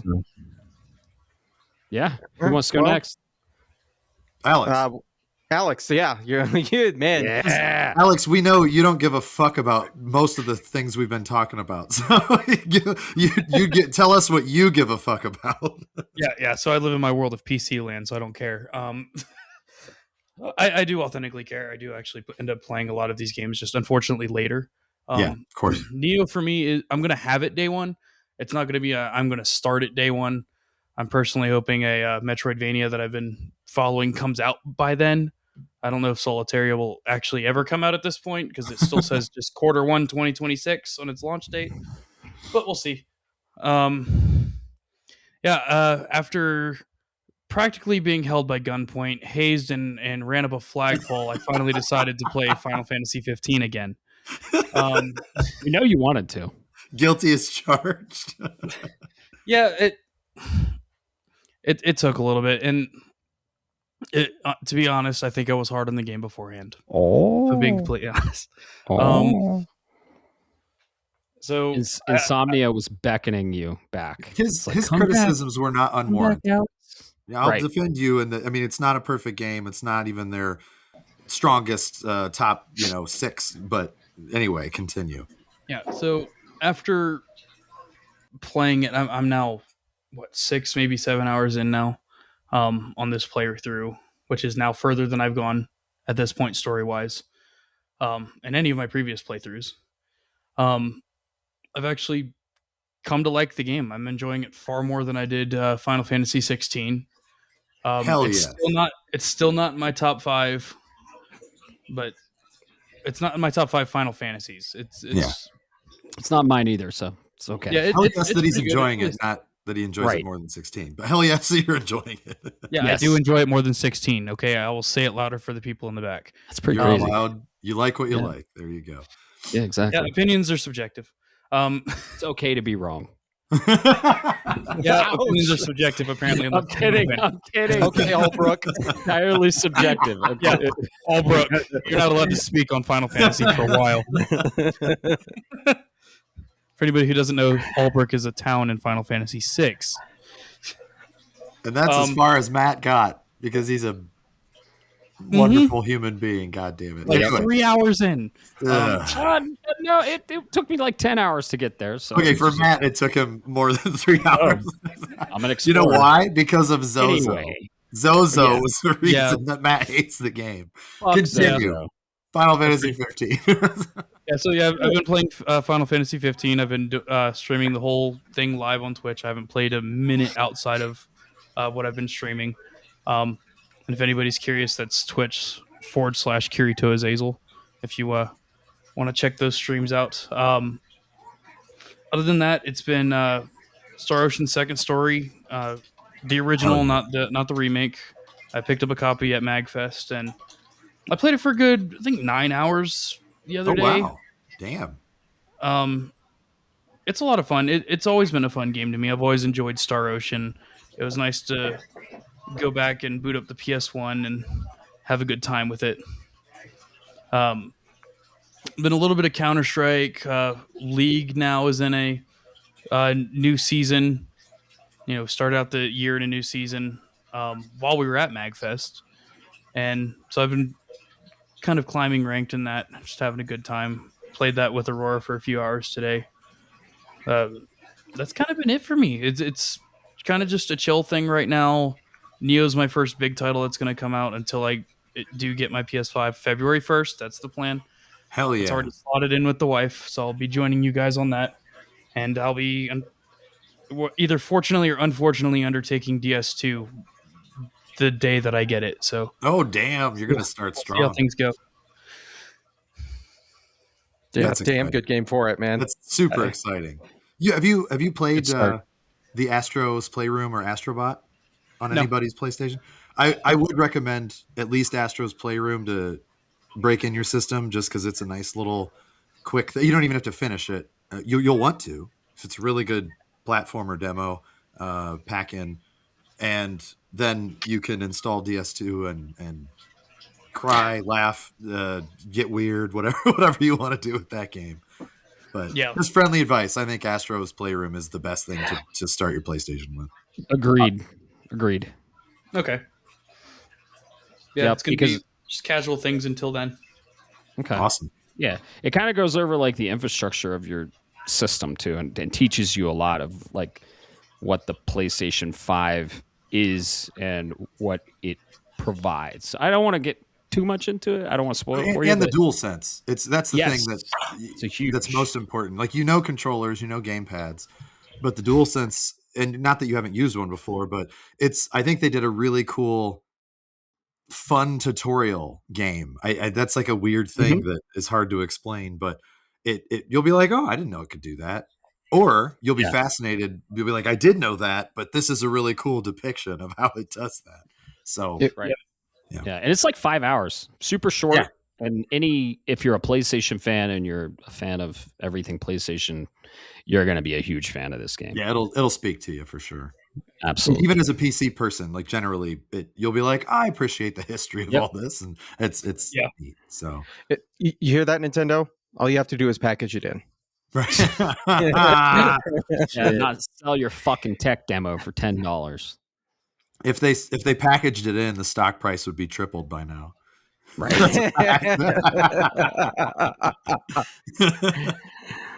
Bitches. Right. All right. Well, All right, Bob, Caleb, would you like? Oh, no, I'm taking you first, buddy. Okay. Well, it's been a quiet couple of days. Got into Remnant 2, got that platinum with Matt. I got to say, I put 87 hours into this because I played it by myself before I started my adventures with Matt. I had no interest in going for the platinum at the time. I don't remember why. I think it was probably just because it's single player and the randomization. I love roguelites and all that, but there was something that was like, I think I want to do multiplayer. So I'm really glad Matt helped me out. I got to say, if I could get more people to play, Remnant 2 is probably it would be my destiny. This game sings to me in ways that haven't happened in a long time. Maxing out the classes, making loadouts for those classes, hitting the big boss that's coming out in the DLC. It's very Borderlands coded like that, where you build and then you make a build and you adjust your build to the latest DLC boss or changes in the ecosystem, and it keeps you coming back. And the reason I love these gentlemen, and I don't mean to be mean, but this is exactly why, is they don't nickel and dime you season after season after season for this stuff. You just buy a DLC or a season pass one time, and then boom, you're in. It's lights. It's live service light would be the way I describe that shit. What Destiny said they were going to be in the beginning, and then they changed it. Exactly. Caleb was there in the beginning with me. We were running fucking Vault of Glass and playing a bunch, and then you even played Taken King, right? Yeah, I played a lot of Taken King. Yeah. And then Destiny 2 came, and the Eververse came, and that's when we were like, all right, peace out, bitches. Yeah. Still got the platinum for Destiny 2, but I was just like, I can't keep doing this shit. I mean, part of it was I also was like, I got 55 other games to play, and you guys want me to keep checking in all the time for too much time and for not enough value, quite frankly. Right. Yeah. Yep. But I'm glad to hear that Remnant 2 was like that for you, that you actually got what you wanted out of it, and that Matt was able to join you and got you excited about the game again. That's awesome. Yeah, I'm happy to hear that, man. I appreciate that, man. Yeah, it was super fun. I had a blast. Yeah, it was. I'm glad I'm putting it down because, like Alex said, League's new season started, so I might dive in a little bit here this weekend, check out the new changes, because a new season means new changes across the board, and kind of get into it. Not necessarily taking League serious this year, but just checking in every now and then. And also because I got 2 games that are on my radar. One's a short one, and then one's the big guy. So the big one, I plan on doing and tackling Octopath Traveler 0. I'm hoping, I haven't looked at the trophy list, but Octopath games tend to be very grindy for their trophy list, with the exception of a super boss near the end. Caleb, you know what I'm talking about. Of course, yeah. And they are they're not quite final boss of Claire, but they will make you cry. if you're not prepared. So I'm expecting that. We'll see, because then from there, it's the rest of the spring into summer. But most importantly, I'd like to, at this point this weekend, because it'll only take me 4 to 8 hours, give or take. I'd like to go ahead and do another run through of Mega Man X. hell yeah. MAGFest really got me in a mood. And I still have the music in my ear, and then listening to other podcasts that just serendipitously happen to be talking about it. People are like, man, this game is kicking my ass. And I'm like, really? I'm like, this game is easy cake for me. And then it kind of got me going, oh, it's because I've played it for 1,000 hours with 100 playthroughs. So it's brain in the back of my head, which kind of got that itch going again. So expect to see that on the Shapes of Gaming Twitch sometime late this week. Friday or this weekend, since I technically am still on vacation. Wanted to take extra time for Post-MAGFest, and don't go back to work until next week. Yep. Good for you. And then we found out Bit Brigade, Caleb, is coming to Colorado Springs. That link earlier. That's awesome. You guys are going to see him, right? Yeah. Yep. Hell yeah. Yep. So, when are they? They're doing May something. No, April. Late April or something like that. I don't know. It'll be It'll be right when all of the releases come out. It'll be that night. It's April 28th, April 30th. They'll just fucking go. Right. That's an evening. But yeah, I can't wait to watch you stream Mega Man X. And we streamed all of Remnant, every single bit of Remnant. And the next game after Mega Man X, should we tell everyone what we're playing? Yes. Yeah, go ahead. Thanks to Caleb here. Another game we saw that he fired up at his house was a little game from Dotemu called Absalom. And Caleb, like I said, you just had to say, hey, this is Dragon's Crown meets Hades. And I would have been like, fuck yeah, I'm in. I hesitated for the Dragon's Crown because characters don't have like equipment loadouts. Dragon's Crown, that was kind of really fun for me. The matter of fact, I kind of wish all four of us could play Dragon's Crown. That'd be super fun. But I'd be down to have it. I mean, the game Absalom when it came out was $25. I don't know if it still was. If you guys got it on sale or whatever, but $20. $20, yeah, even better. But I didn't want to give away too much when I was praising the shit out of it last November or whenever the hell I was talking about it. And I know Mason picked it up for at least 4 hours, and he was like, yeah, you're right, this game is good. But everybody else was like, it's too busy. And I get it. It's busy time. But when you guys got to see it when you were here, I'm really glad that both of you, I mean, you both immediately like went on your PSN and just bought it on your phones. It's like, buy this, we're going to play it later. So your challenge is, I looked, the run that I did when you guys were here that I finished, that was my 22nd run through the game. Like they'll tally up how many runs you have. So I got the platinum 3 runs before the one I showed you guys. So you got to get a platinum trophy in 19 runs of that game. that's a tall order against you. We'll shoot for 20. Yeah, we'll shoot for 20. And I'm sorry, before I forget, gentlemen, I just have to put this out there as a PSA for individuals who may be interested. You said we bought Absalom right away. Yeah. This is a preview in the future. I'm still waiting for number 2 to drop. But my wish list while we were away had some sales. And Matt, I'm prepping for when Darksiders 4 comes out, because Darksiders 3 was $7.99 on sale, so like 85% off. So nice. I'm just putting that out there to folks if you're interested. It is a deep sale right now. Hell yeah! It's awesome. Love those sales. You still got to play 2 and then 3. And then exactly. I'm slowly chipping it away, but Darksiders 4 won't come out this year. It'll be. Yeah. You think we'll see that next week? The Xbox thing? No. You think it's too soon?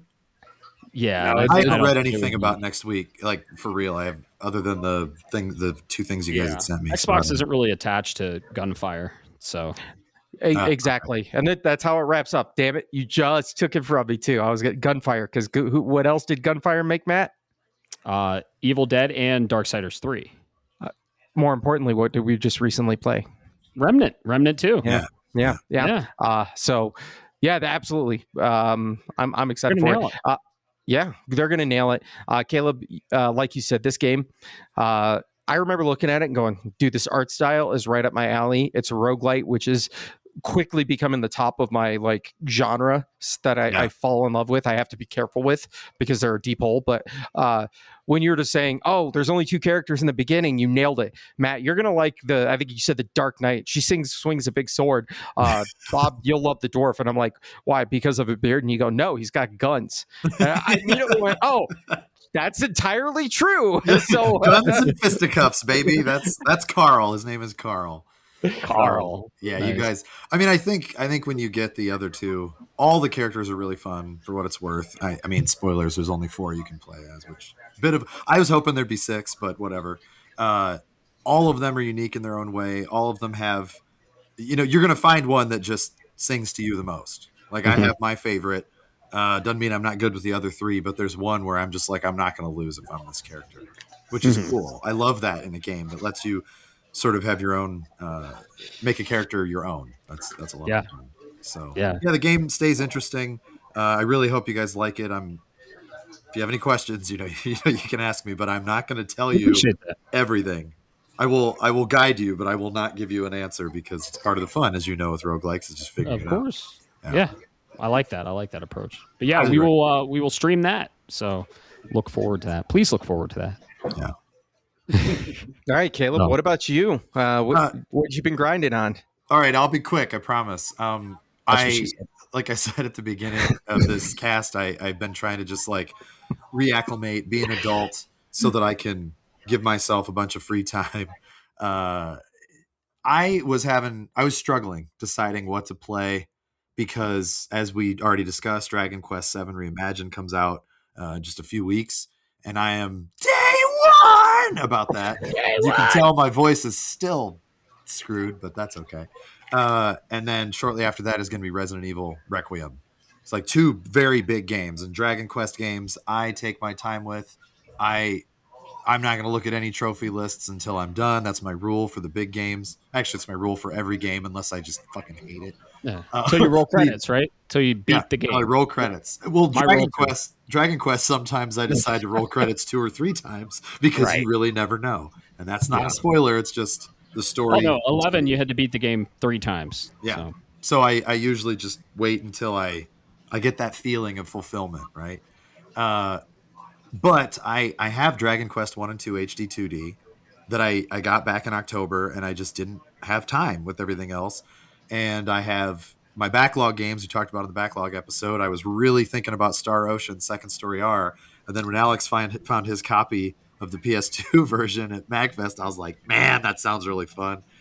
But that's a longer game, I really, Second Story is my favorite of all the Star Oceans. So I'm going to take my time with that in the, I guess it's technically the HD 2D engine, right? I believe. Yeah. And it's an RPG. So you'd be going from a long JRPG to another long JRPG. So you have to have some variance in your genres. Yeah. And the problem is, I know for a fact that Dragon Quest 1 is not that long. I played 1. I actually never finished 2. So I'm really excited to get to 2. But I'm not going to play 2 before I finish 1. So I was like, do I play 1? Because I'm also going to have company this weekend. I'm not going to sit down here and play while they're here. I'm not going to be that guy. And then it's just like a week and a half before 7 Reimagined comes out. So I also thought about Octopath Traveler 0, another RPG. And I thought, man. So what I ended up doing, after finishing the Absalom run again, because I thought about just playing that on and off, I did decide that I was going to do Dragon Quest 1 because it's short enough that I can do that. And then after that, I'm probably just going to play something small, or if it's too late, I'm just going to catch up on some shows. I'm actually going to take a game break before Dragon Quest VII Reimagined. So I haven't been playing as much. And I'm not mad about it. I mean, MAGFest, I got my fill of video game music, and we'll get to this in a minute. Like on our trip there and back, it was a great time as far as music in the car was concerned. And that's kind of how I thrive. So yesterday I decided to go upstairs and maybe try to practice the piano a little bit, and may or may not be teaching myself Lumiere from Clair Obscur. I mean, like the very early stages, because when you guys were here, I'm rusty, and I think I might try to focus on that a little bit more, get back into that creativity because I do miss it. So yeah, the game stuff, while very important to me, I know I'm going to have 2 back-to-back just killer titles. So I think I'm just going to kind of chill, go through DQ1. I don't want to say knock it out, but kind of knock it out because I care about 2, and I'll get to that probably in like March or April or May or June. Who knows? We'll see. That's a solid strategy. I like it.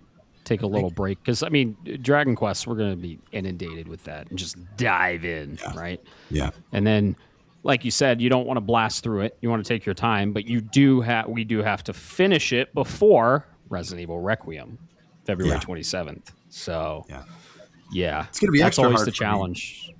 Yeah, because the Olympics starts, and my wife and I love to watch the Olympics together. And I'm not complaining about it, but that's a time sink. You know, I mean, the ice skating. She loves the ice skating, and I actually do enjoy it as well. It's something we can do together that we both enjoy. So that Dragon Quest won't get a full 3 weeks time. It's going to get like a week and a half of full time, and then the rest of it will be smattered with the Olympics. But yeah, I'm super excited for all that. And like you said, when you booted up that demo, I mean, we knew it was going to be good. I think it's going to be great based on that demo. Like, I really, really think we're in for a big one. Collector's edition's on its way, so yay me! Excited about that. Okay. What do you get in the collector's edition? So funny story. In 7, I don't fucking remember because I bought it. I had Dragon Quest 1 and 2 HD's collector's edition coming. I had Final Fantasy Tactics, Evil's Chronicles Collector's Edition coming. And I've been trying to limit the collector's editions that I buy because a lot of times they're a waste of money. But my favorite of favorites, which are Final Fantasy, Dragon Quest, the big RPGs, I had like 5 back-to-back. I don't remember what's in the DQ7. I'll look real quick. I really don't know. Go ahead. Okay. Yeah. But I do know that I saw it. I was a little apprehensive when I saw the pre-order. Like, the price is stupid. I fully admit the price is fucking stupid. But about 2 days after, I was like, what am I doing? I'm going to eat this up. I'm going to love this. Like, I need this in my life. So I decided to do it. Yeah. So ship in a bottle figurine. Yeah. And then it doesn't mean anything to you yet, but it will. Right. A little slime plush. You get that cool steelbook case and a bunch of in-game stuff. So yeah, it's the ship and the plush. I know that's dumb, but I don't care. I need it. I need it in my life. I love that plush, man. That thing's so cool, so iconic. And like you said, the ship. Matt doesn't get it yet, but he will. Give him Neither time. do our listeners. No spoilers. So, well, I mean, there's a ship. There you go. You get a boat. Well, there's a boat in the game. It's in the marketing material. I don't know why it's in a bottle, and I don't want to know. I think that's like the opening shot of the reimagined trailer. I think they're like holding on to the mast of the ship, right? And that's what I mean. Key art too. It is that's true. It is. Yeah. Yeah, literally the key art. So cool. Well, it sounds like we got back from MAGFests. We're back into gaming, and we're ready to dive into what 2026 has to offer beginning February. So what? Share with the so class. I want to share this with you guys. Sorry. I'm looking now because I'm like, damn, how much is this? Because I might want to pre-order this. And I don't want to double dip and buy 2 copies because they're all sold out. Yeah. Except for the Nintendo Switch 2 edition. Oh, really? Really? Yep. You need to get a Switch 2 again. So I'm sorry. It's just the Switch and the Switch 2 edition. And I'm like, I would buy it and then I'd have to buy it on PS5 and play it. So I can't. Right. Yeah. Right. Yeah. I mean, the Switch 2 edition, it ran well, but it doesn't hold a candle to the PS5 edition. It's the best place to play Dragon Quest 7 is PS5. So, yeah. Anyway, fellas, MAGFest. Let's get to it. Let's get to it. 2026 Mega Man X themed National Harbor, Maryland. January, I don't know, what was it? 9th through the 13th. 4 days of just fucking awesomeness. MAGFest was technically 3 days, but then we got there 4 days because we did like early registration, and I took you guys over. It was like midnight, but anyway, Yeah. so, We were there till 2 a.m. I think that's when we got back. It was 2 a.m. Yeah, exactly. We road tripped it. It was about a 20-hour drive to Caleb's, and then another 7 hours to National Harbor, Maryland. So 27 hours. We did about 54 hours total of driving, including like the 55 hours if you count like the driving to and from MAGFest. We got an Airbnb. It was about, I don't know, 2 miles from MAGFest, 10-minute drive, if that. Not very far. It was a nice location. Yeah, that was cool. I drove Kansas. Kansas was just fucking boring as shit. And then Alex drove the remainder of the way almost, and then Bob picked up. Yeah. So we alternated there, stopped at gas stations. Gas station food. Oh my God, gas station food fucked me up. I got so much jerky. So much jerky. But then we get to your place, Caleb. We decided to go a day earlier, so we got to Columbus around. I know I texted you and I was like, "Hey, surprise! Guess what? We're coming in 6 hours earlier than anticipated." You're like, "Well, you're gonna have to wait in my fucking driveway for 6 hours," because we left here Tuesday. Wait, we left here Monday evening. Yeah, Monday evening around 2 between 6 to 7, not 6 to 7. Between 2 and 3 p.m. MST, and then we got to Columbus, Ohio, your house, around 11 a.m. Yeah, it's like 11 EST, because we were going to go to lunch. Yeah. Yep. So we got there, had some lunch, just chilled for a bit, had some of your wife's cookies, and where'd we go eat? They were so good. We went to the rail. We did go to the rail. Yes. Rail for lunch. And then for dinner, what did we do? I can't fucking remember. We went to the rail for lunch. For dinner, we went to Old Bag of Nails. Old Bag of Nails. Or as I call it, Old Bag of Dicks. Right. And in then, a positive way. Right. We played some games, and then we headed off to fucking MAGFest the morning after. Pretty early, like 9 or 10. So... we drove through Pennsylvania, West Virginia, then got to Maryland, got to the Airbnb, and that trip was fun. Pennsylvania is so fucking dirty. It really is. I was like, why is there trash all over the road? A lot of people come here and they're like, Colorado's so clean. And I'm like, what do you mean? Like, I think it's normal. Now you know. Now I understand. I understand. Like, we don't have like trash lining the fucking roads. Like, so now you did skip a very important aspect of the beginning of our trip, Matt, which I think I think the listeners need to know. So when you guys arrived to my house, I had commented, because for regular listeners, you know that last year I had won the Fantasy Critic draft. These guys bought me a crown and a little scepter, because I was the king, and I will be the king for the year, it's a whole flattering thing. But I was thinking when they were on the way, I was like, holy shit, 4 dudes going on a road trip. I guess as the king, I would be Noctis, Final Fantasy 15. And this ties back to earlier when Alex was talking about playing 15, giving it a real shot. And Bob is without a doubt Gladio. He's the guy that would have the big fucking sword. He's the guy that would just push a car because he's the burly man. And I say that in a loving way. Matt, by default, was Ignis solely because he can do Ignis's. I've come up with a new recipe. He can put on Bob's glasses. He can wear my gloves. And he's kind of got Iggy's hair a little bit. It works out. And Iggy's very logical. Thinks things through, well, not that Matt thinks things through, but he is very logical. Hey, sick burn. And Alex here was our Prompto, and he was happy to be our Prompto. So the funniest part, when we were leaving my house, Bob's car didn't start. And for fans of FF15, you might know that it starts with them pushing the fucking car to Hammerhead because it's not running. So it was like, oh shit, here we go.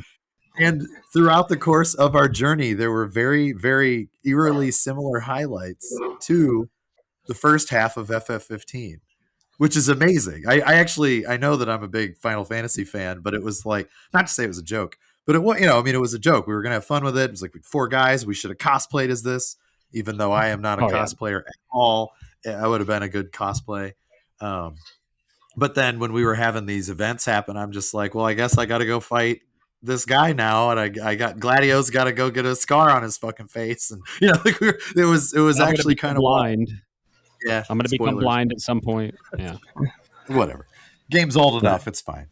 But yeah, I just thought we should start with that car not starting, and then events happening along the way. Yes, that were interesting. Yes, for sure. I glazed over that a little bit, but that was so cool, and that was just a theme of the trip that we needed, and it's close to my heart because I love Final Fantasy. I actually like Final Fantasy 15 over people's concerns. I mean, yeah, I have criticisms, but I am a bigger fan than most of Final Fantasy 15, especially that ending. But yeah, that was such a one of my favorite endings that they've done. It really is. Yeah. I mean, whether it's earned or not is a different story, but that ending hit me fucking hard in a good way. So hopefully you can. We won't be spoiling the ending, but okay, good. We won't be spoiling. So yeah, that theme was really cool across the entirety of the trip, and it was like the reoccurring joke, among other things, among lore that was created at MAGFest. But yeah, we get to the Airbnb. It's super late, and Ryan's like, "Oh, registration will be tomorrow morning. I guess we'll have to wait." And I'm like, "Ryan, they always open up registration early, so let's wait." And he's like, "No, they're not going to. Whatever, we'll just wait." I don't know what we were doing. I think we went and got dinner somewhere. I don't know, but I wasn't looking at my phone. But I decided to look at my phone. I was like, did they open up registration early? And this was before we were about to go to fucking bed at midnight. Yeah, at like midnight, you finally looked. Yeah. And I was like, oh, guys, they opened up registration. Let's go. Let's go to the fucking, it's called the Gaylord Hotel in National Harbor, Maryland. And so everyone was all on board. I was so excited for that. You guys are all like, we're about to go to sleep, but then you're like, yeah, let's go. And that was really cool. We got to walk around the hotel. I got to show you like where all the MAGFest stuff would be.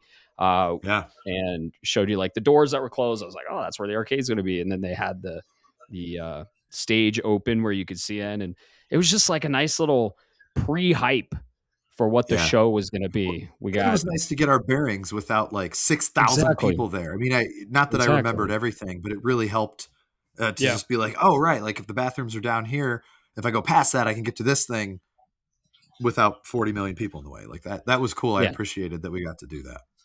Yeah. Then we got registered. We got our badges, and MAGFest began. So you forgot one important part about that evening. Before the Zamboni, the fucking Zamboni. You tell that story. All right. So this is the beautiful thing about MAGFest. Just these stories, just random stories happen, and lore is created. So yeah, take it away. All right, so I'm going to set this one up and get it started, and then Caleb, you gotta finish this for us, okay? So we get our badges. We're checking out the facility. It's awesome. We see the main stage area because Matt goes, "This is where we're going to have the main stage," and on this big projection screen, one of those big massive like theater ones, Dolby style, there's Mega Man X 4K. being played. 4K. There's Mega Man X being played, and I looked at it and I went, oh, I know exactly what capsule that is. I know what level that is. I know exactly what scene that is. I'm like, oh, hey, look, this is where, this happens.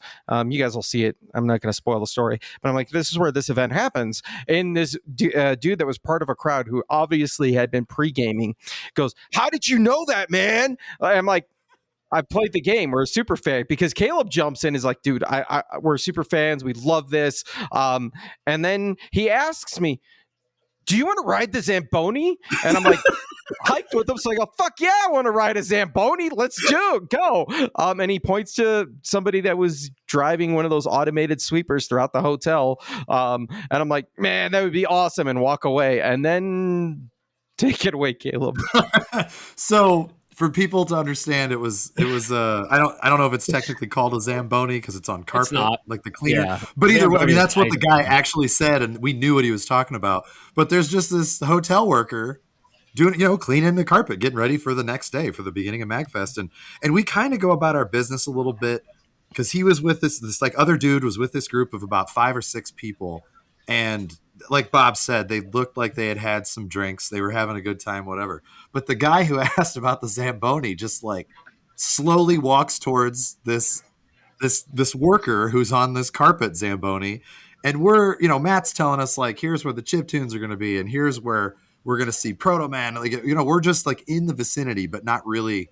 This guy's sort of in the background. He's an NPC at this point, all right, in our FF15 journey. And so we're walking up, we're looking, we're like, oh yeah, you can't go down there yet because they're still setting up, whatever. But as we're on our return trip from that hallway, I look over and the dude is just in deep conversation with this hotel worker. The hotel worker stopped, he's like sitting on the Zamboni thing, and we're far enough away that I can't hear everything, but I can see the worker and I can't see the face of the drunk guy. But the worker is looking at him like, what the fuck are you asking me, man? That's the look on his face, but he's nodding his head every so often, like he's listening to him. And then I see him point to the Zamboni thing. And he like kind of holds his hands up a little bit, like maybe. And then the drunk guy starts to reach for his wallet, like to pay him some money. And the Zamboni guy does a look like it was like a camera was on him in a TV show. He like looks to the left and the right, like he's about to get away with something. And then he just slowly slides off the Zamboni so that this random fucking drunk dude can get on it. And that guy just starts driving around on the carpet while the hotel worker's just like standing there like, I don't get paid enough to give a fuck. Like, it was so awesome to see. And of course we turn around, we're laughing, we're cheering. This drunk guy's friends are all on the opposite end of the hallway, losing it, falling on the ground, laughing. They're like, he fucking did it. He was their hero for that night. And It was quite hilarious. Did any of us get any photos or video of this guy? I don't think I did. I was too tired. I was laughing, and it was like 1:30 in the morning at that point. But right, what the fuck? Like, hilarious, absolutely hilarious. I half expected to see that guy still driving around the next day because I just thought nobody's going to get him off of that thing. Like, there's no way. But yeah, to see that happen in real time was kind of amazing and incredible. And that was day 0. That was even, the first bit of actual MAGFest. So it kind of set the stage for the craziness of MAGFest. So yeah, that was a very funny story. But we woke up early. We were in a cool Airbnb. Shout out. We saw Ryan, Carrie. Shout out. They're listeners of the show. Great seeing you. Miss you already. Great meeting you guys, for real. Yeah. It really was. Everyone miss you. Met each other. John, Jen, Pete, everyone that was there. Just Devin. It's so cool. Put up the next day. Devin was there. Devin. Yep. And downtime we fired up some Switch. We played WarioWare and all that. But it was just a correlation of gamers getting together, sharing their passion. So MAGFest day 1, we get in, we're there. What is MAGFest first? MAGFest is the Music and Games Festival. It's just a gathering and a celebration of video games and video game music. There is some anime stuff there too. It all blends together. Everyone cosplays. There's live music. There's an arcade the size of Walmart there that's free. Bob, I know you love that one. There's a PC LAN room. We got to see a lot. I think we didn't get to see the MAGFast room where they do the speed runs. So maybe next year. That's one of the rules of MAGFest. You're not going to see everything the first time, and you're not going to be able to see everything that they offer, even the first day or even throughout the entire 3 days. We probably saw 20% of what MAGFest has to offer. It's 24/7 for people that don't know. It is. You got to sleep, otherwise you'll just die. So you have to leave. You're going to miss things. It's going to happen. Exactly. It's in a huge resort hotel, all inside. This hotel is incredible, has awesome architecture, and it's just, it was awesome. So MAGFest, man, that's kind of just setting the stage. What all did we do? What all did we get into? What were your highlights of MAGFest? Take it away, someone. I don't care. Whoever wants to talk. I'm tired of talking. I got you. You go. No, I got you, man. Being the first year of MAGFest, you've been talking this up for a long time. I have gone to many conventions in my life. I also went to PAX South the last year that they had it. So not only con stuff, but also video game focused events. And overall, this place it's amazing. It's wild the way it's laid out.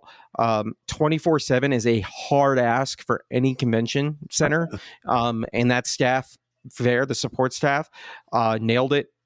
Did not meet a rude individual on their team at one time. Not That's once. They were providing water constantly 24/7.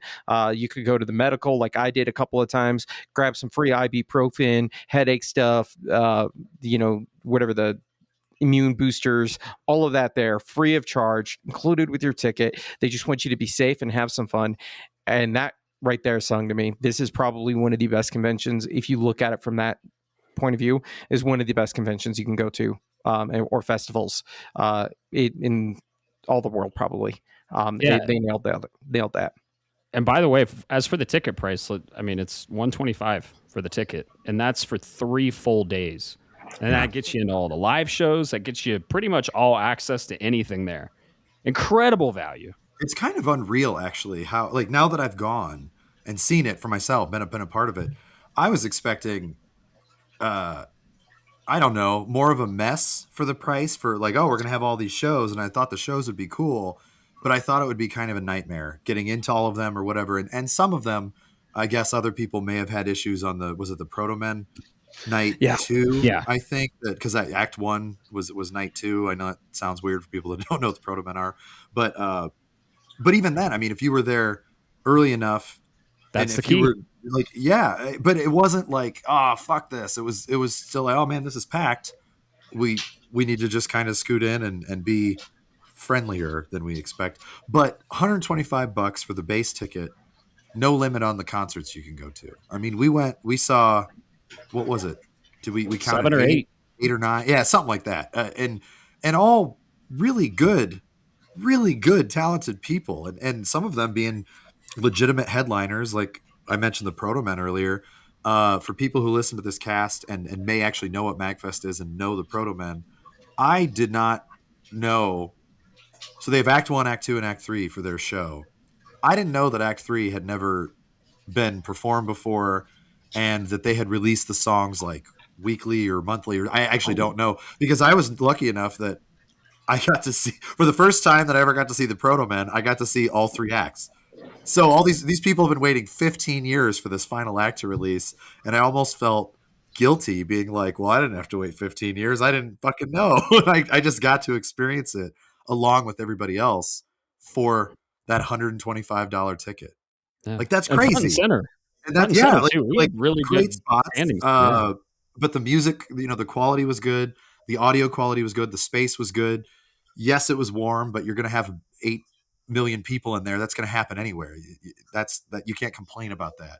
I actually thought that their temperature control and like Bob said, having the water available for everybody at multiple stations, really didn't have trouble keeping yourself hydrated as long as you remembered to keep yourself hydrated.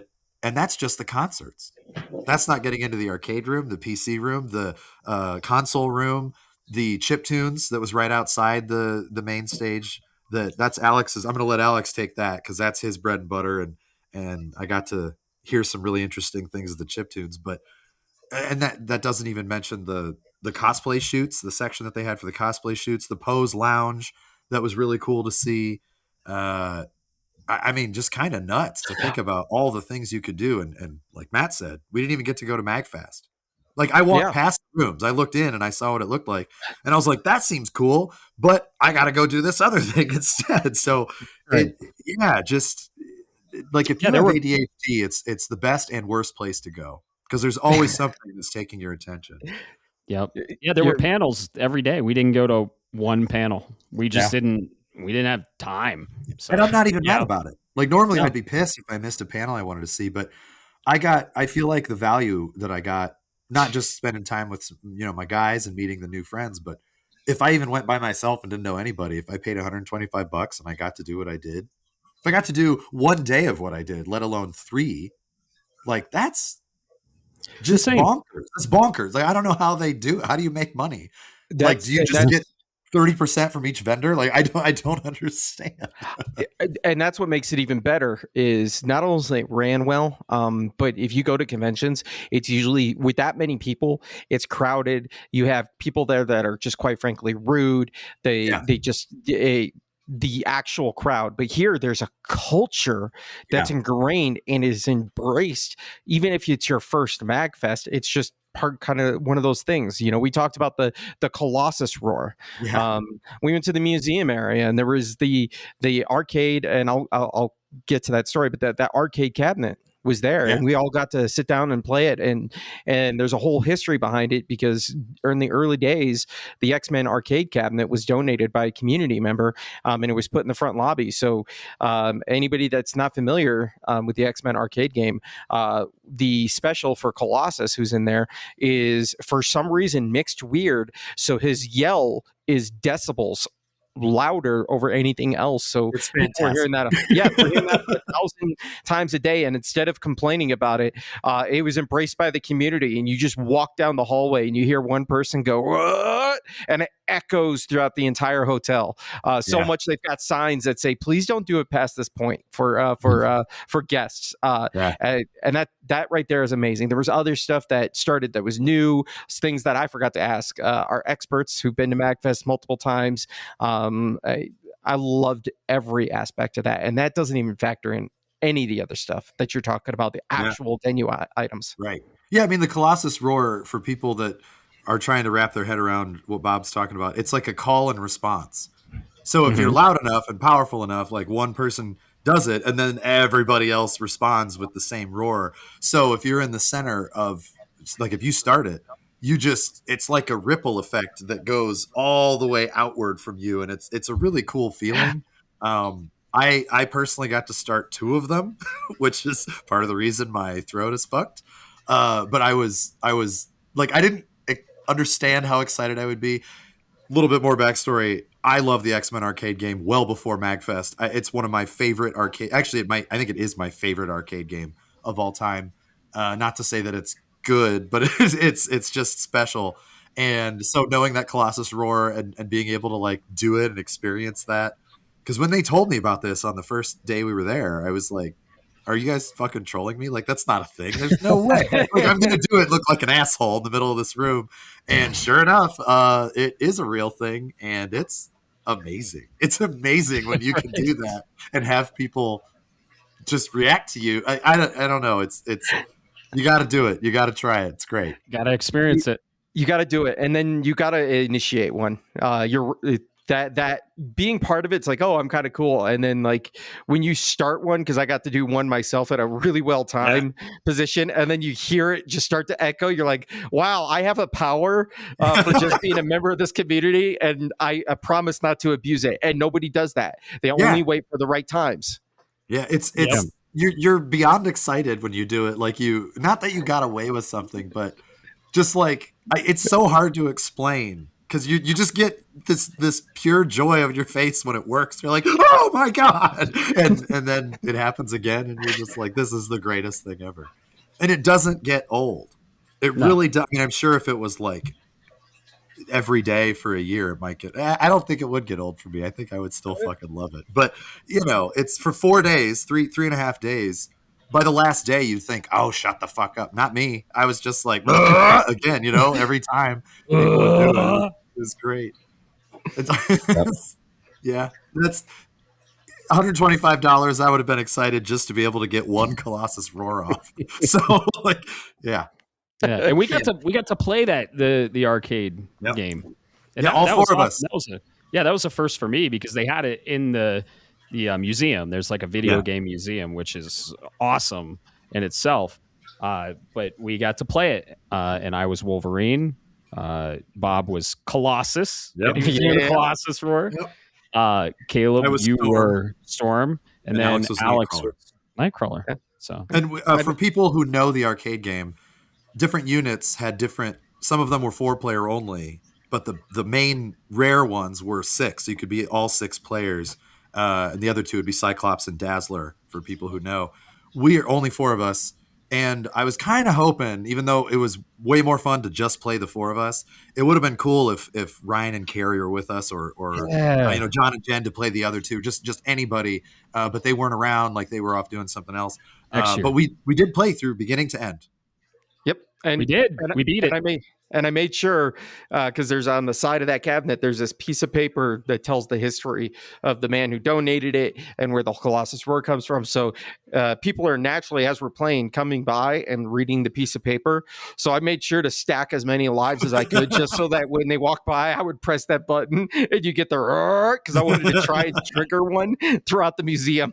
Oh, through the game? Yeah. Through the game. I tried I was like, please, if this works, I could die a happy man. So I actually have a picture, a pretty decent picture of the explanation on the side of the arcade unit. I might pop that in the Discord for people who are interested in knowing the history of the machine.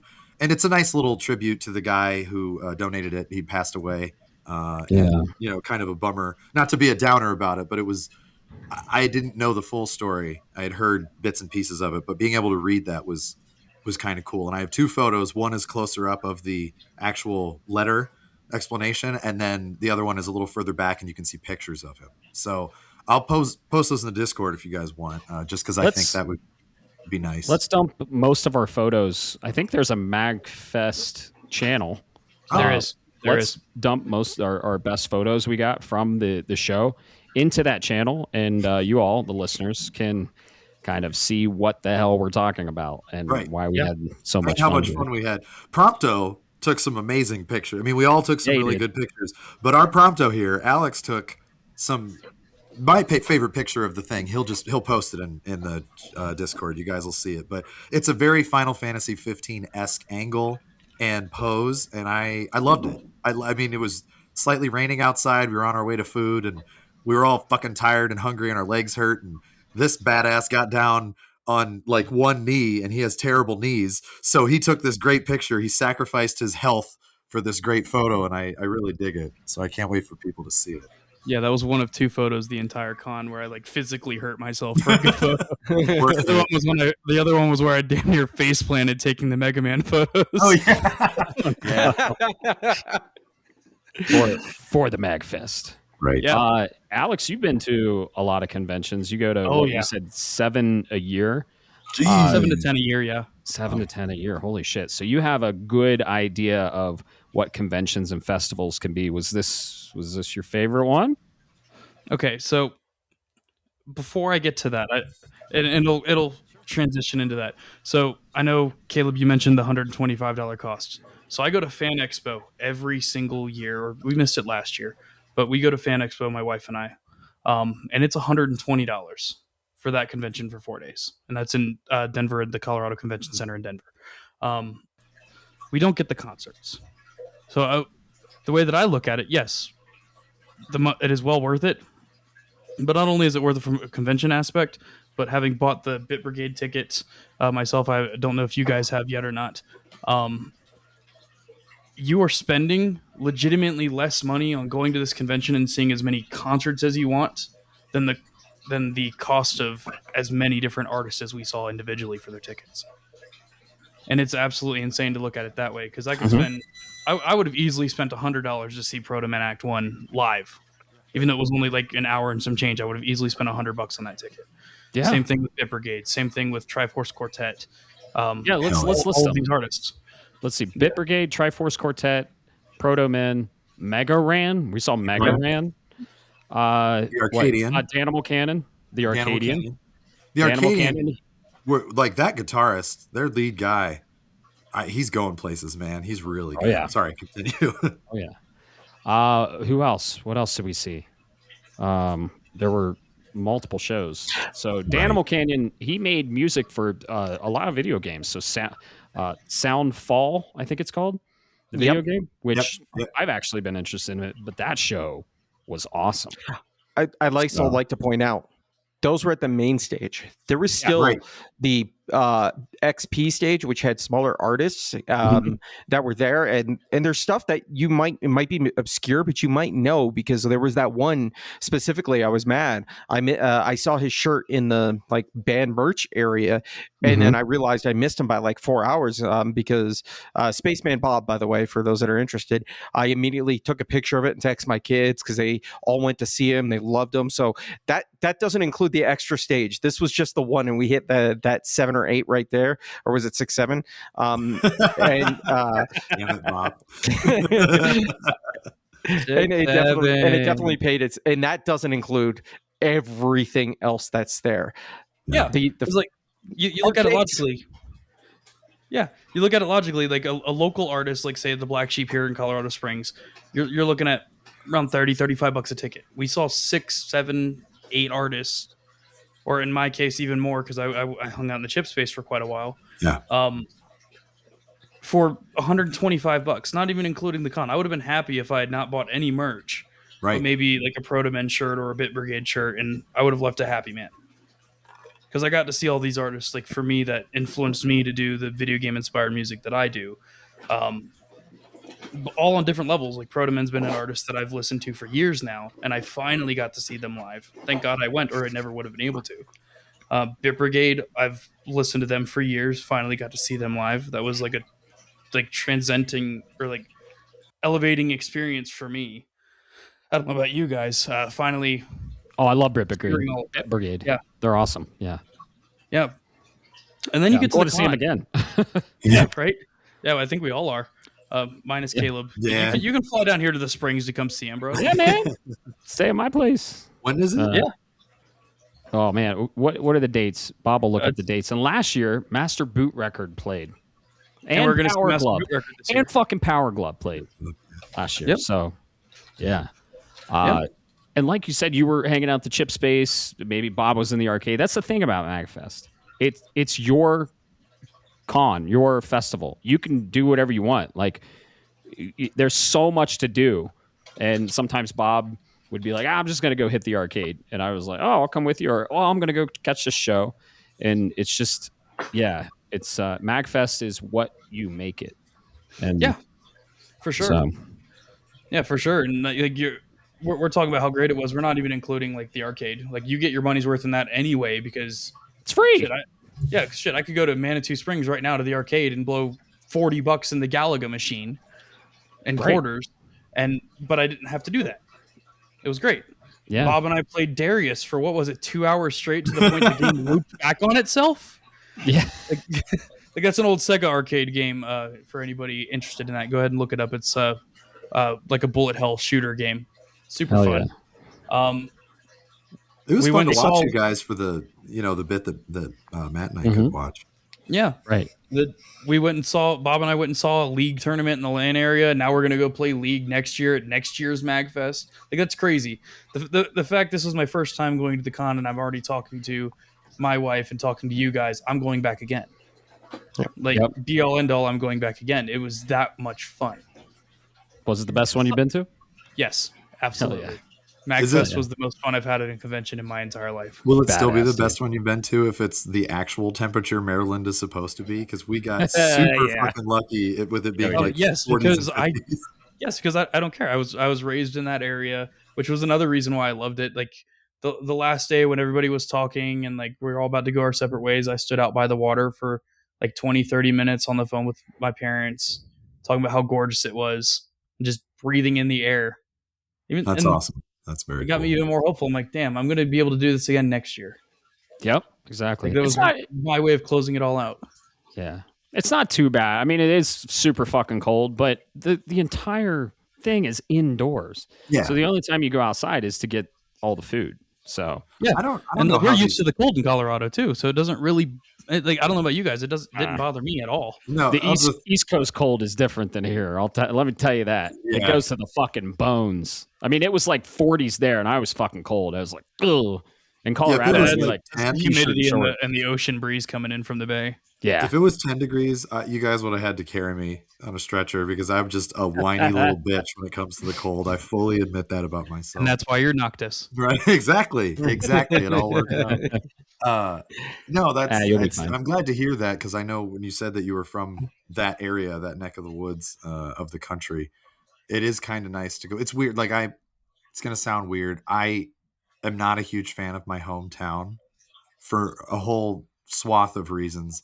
However, when I do go to visit but I live in Ohio too. But Right. when I go to visit my parents, there is something a little special for a short period of time. You know, going back to the hometown where it's like, oh God, I hate it here, but I kind of miss it a little. Like there's that goes on. And I feel like MAGFest would be an infinitely better experience to be like, I miss this a little bit.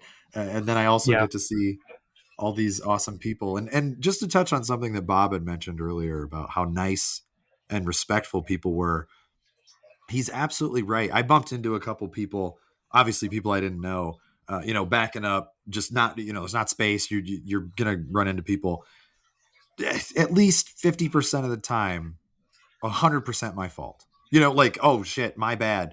And people were so apologetic to me, like it was their fault. And I've been to other places where people basically tell you to eat shit even if you apologize. So it was kind of a nice, I was so pleasantly surprised by that, because I'm used to humans being dicks. I know that sounds really, really messed up, but it was, he's right. The culture there was so cool. And if you wanted to ask somebody, a cosplayer, like, hey, can I take your picture? Like, can we take pictures? Whatever. Everybody was great about that. I asked a girl, there was a hoodie that she had on that I really, really liked. And, sometimes it can be weird. Like, who's this weird guy coming up to ask me a question? Is he hitting on me? Whatever. And like, it was fine. It was great. Hey, I really like your hoodie. Where did you get it? What is that? And she told me all that. She's like, oh, it was a 15th anniversary for Supergiant Games. And it was just pleasant. It was a very pleasant experience when I was dealing with other people that I didn't know. And that kind of speaks volumes to the culture of MAGFest for sure. Yeah. It's not like that at a lot of cons. I've been at cons before where I was shoved over, bumped into, like people plowing through a crowd, all that. And it leaves a bad taste in your mouth. Yeah. And I was kind of half expecting that with MAGFest, honestly. But then I got there and like nobody's like, yeah, we're going to bump into each other. There's 25,000 people in a hotel. It's going to happen. You're going to bump into people. But there was nobody that was really rude about it. Yeah. Like even in the morning before when you guys went to get coffee and I might get a juice or something, long line to get there. And most of the time you would like accidentally cut in front of somebody because you don't even know if they're in line. You ask them and they're like, no, please go ahead. And it's like, man, if I was back home, somebody would be like, get the fuck out of the way. So it was just really cool to have that opposite of that. It brought me back to a place where I don't feel so jaded about humanity. That sounds super negative, but it really did. I was like, hey, look at this. I'm in a good mood for some reason. I'm not used to that. Like that was cool. Yeah. Everyone's just so super happy to be there. And like I said, everyone is there usually for their love of video games. Like they're just like you, and they're there to celebrate games and video game music. And like everyone there is pretty much already your friend. And if you go up to them, you'll probably have mutual hobbies. And it's just, everyone's so nice. And I think they're just really happy to be there. And the vibe. It's a near instant click, which is hard to do in a normal setting. Exactly. Yeah. So, like when we met Adam, he didn't stay at our Airbnb, but when you guys introduced me to Adam, I mean, I talked to him for 5 seconds and I was already like, I would hang out with this guy. This is great. He just jumped right into the conversation, found us at concerts. It was a Adam my first year I went for the Prime theme, and he actually hooked Ryan and us up with a room. He let us stay in his room. So that's how I met him. He's just a super cool guy and super nice, and just has a love of video games just like us. Yeah, I could tell. That was the other thing. He wasn't like embarrassed to talk about it. I mean, a lot of people That's the thing. Yeah. have that stigma. Unfortunately, I never did. I'm always like, "Fuck you! I like what I like. Deal with it." Exactly. But that's not very common. And at MAGFest, I felt like it was a lot People more don't. common for people to just be like, "Oh my god, I love that one." And even if they didn't like that, oh, that one was not my favorite. They weren't just like, "Your opinion is bad, and you should feel bad, and you should hate yourself." Like they were. Most people were pretty respectful for that thing, and I mean, we might have done that to each other as a joke, but we don't, we don't mean it.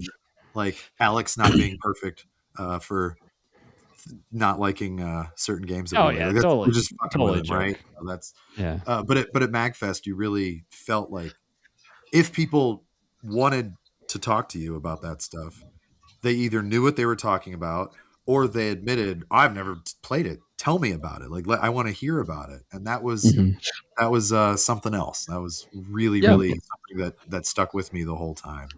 And I Yeah, and you appreciate don't get that at anime conventions at all, because they get anime and comic book conventions. They are incredibly divisive, and it's crazy because like we're all nerds, we're all under the same umbrella. Yeah.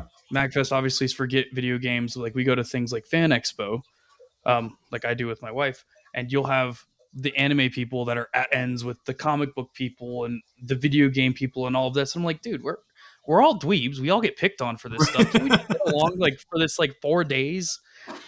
And we got that at MAGFest. Yeah. There was never a time where somebody like walked up to like Bob or me or Matt or you, Caleb, and was like, "Oh, well, you like Metal Gear? You're wrong. Metal Gear Solid's not the best one." There was no, even though I do vehemently think that, but there's there was nobody that did that. Nobody walked up to me and said, "Oh, Hades, that game was shit." No, there was none of Right. that. Yeah. While he's wearing his Metal Gear hoodie, which Right. we all got hoodies Metal at Gear. MAGFest. We booked it to the Fan Gamer booth, and Yeah. I got the hoodie I've been wanting to get for a while. I kind of save if I see a hoodie on Fan Gamer, I'm like, I'll get it at MAGFest because it has a memory tied to it. I got the Rathalos Monster Hunter hoodie. And that fueled Bob. You got the Metal Gear Solid hoodie. Yep. And then Caleb, you got the Hades 2 or Hades 1 hoodie with Cerberus. As did Alex. And as did Alex. So we all got hoodies at MAGFest to celebrate and remember the amazing time. And it's really comfortable. Fan Gamer makes some awesome shit, dude. I probably have gotten 20 shirts from them, maybe 30. So yeah, Fan Gamer makes some good shit. Caleb, is this the best convention you've ever been to? Well, so my festival opinion is not nearly as strong as Alex's, not even close. Right. I've only been to like 3 in my entire life, and the other major one was San Diego Comic-Con. And I did have an absolute blast at San Diego Comic-Con for sure. That was my first real big one, and MAGFest would be my second real big one. So I don't think I really have. I think I was batting 1,000 with the choices of where to go. But it really does depend on what you want to get out of them. And since both of them have been a one-time thing for me so far, it's really hard to say. I think because I love film, television, and video game like that. That's and the music, video game music for sure. So it's like, it's almost, I feel like it's like picking your favorite child. Like if I loved what I loved out of San Diego Comic-Con. I loved the art that I got to see there. One thing I will say I did notice at SDCC that I didn't as much at MAGFest, and maybe that's just because it was very overwhelming on the vendor thing. I have a lot of non-print things from SDCC, and a lot of the things from MAGFest seem to be on print instead of like a, one of 200. Not that they didn't exist. Like you ordered something special that should be coming that's really, really, really cool. But that's like the only one I can think of off the top of my head. And not to say that prints are bad. Like I got a guy to sign the Tifa Lockhart that I got, which is cool. And the really neat Final Fantasy VI poster that I got, like nobody signed it. It is a print of a poster.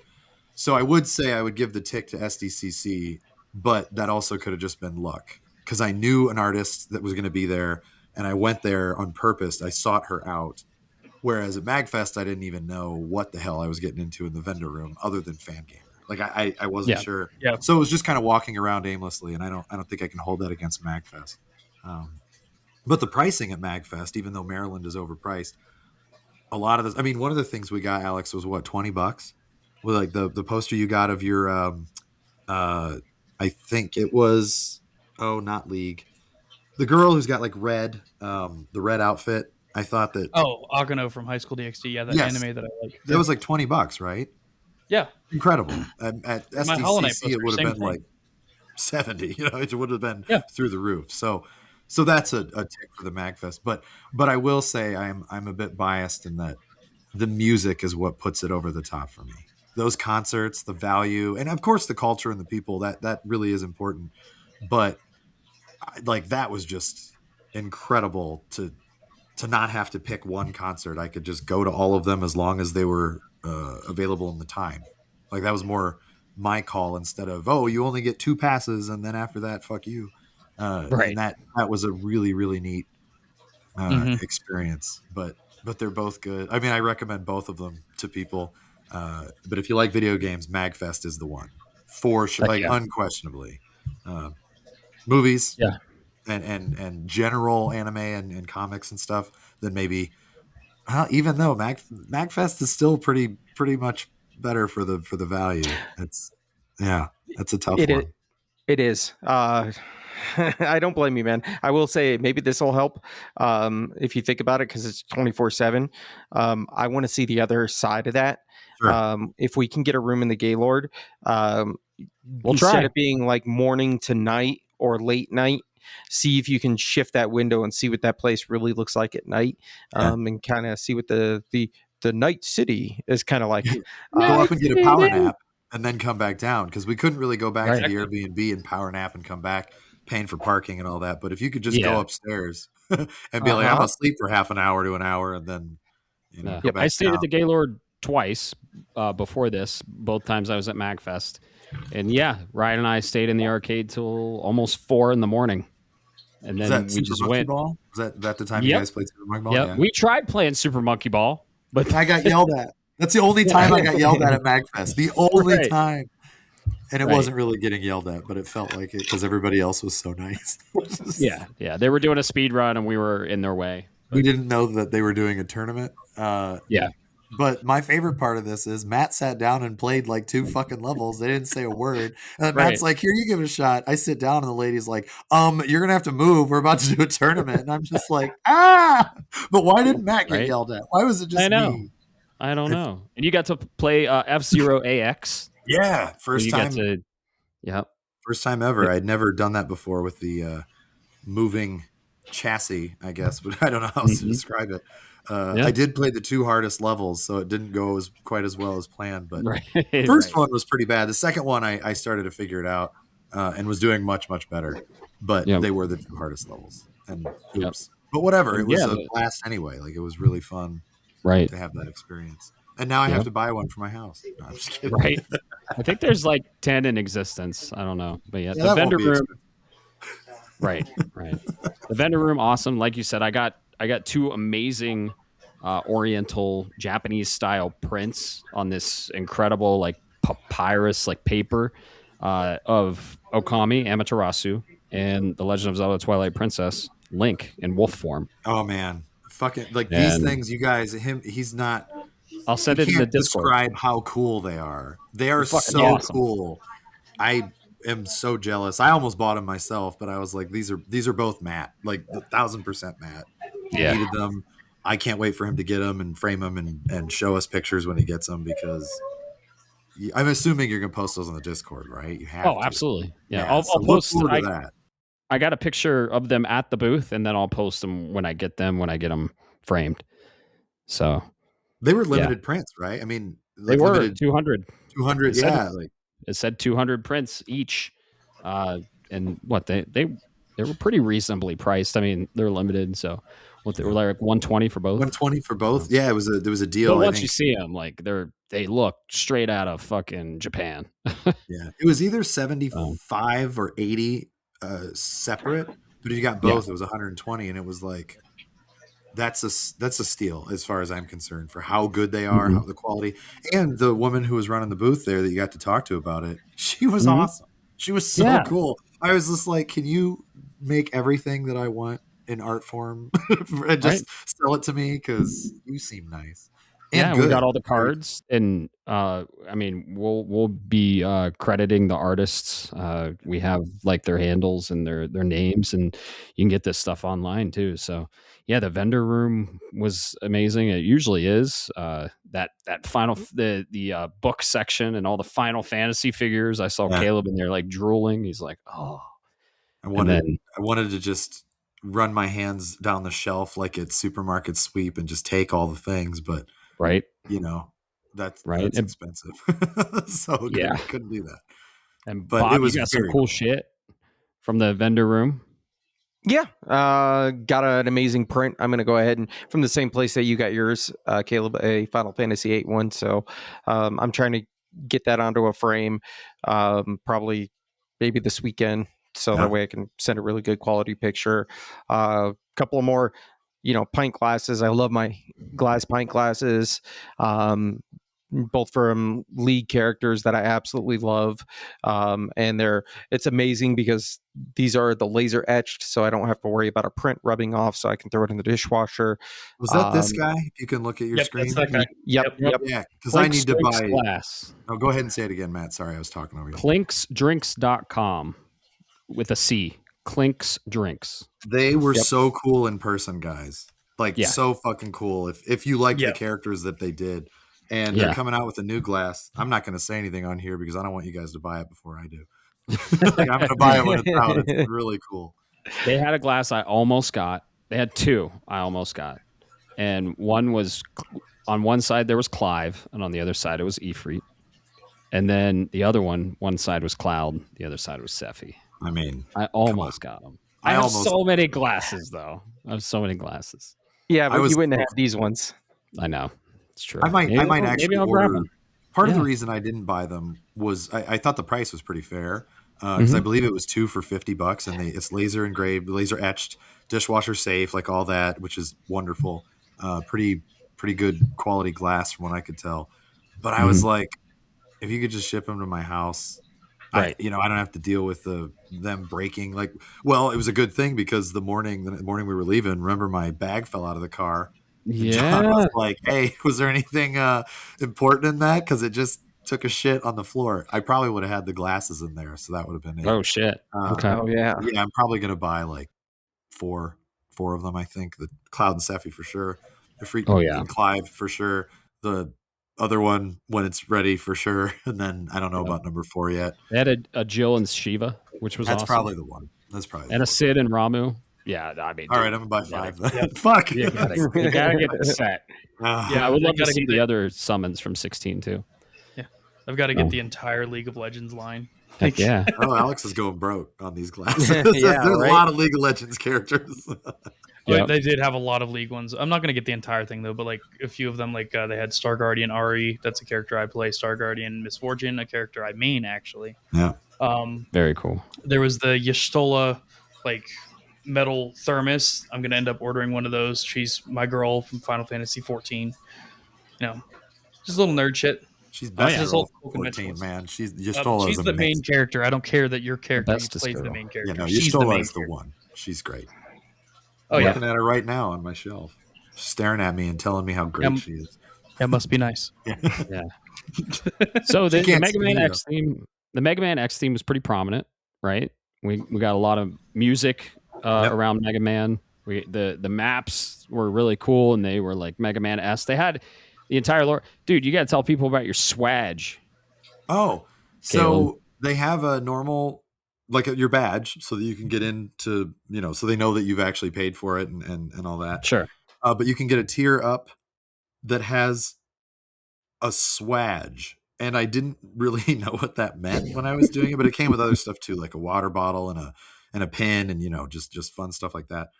But the swag was in the shape of Mega Man's head.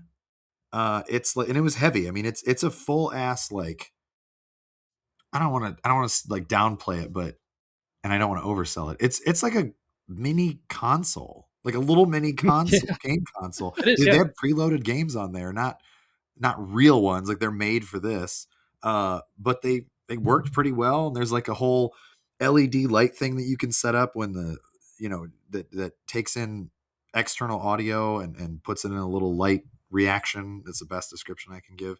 You have a little avatar for people who had the DS and the 3DS. Think about how you could like walk by other people who had their DS in sleep mode and like become like past friends. I don't remember the term on the DS. Matt, do you remember what I'm talking about?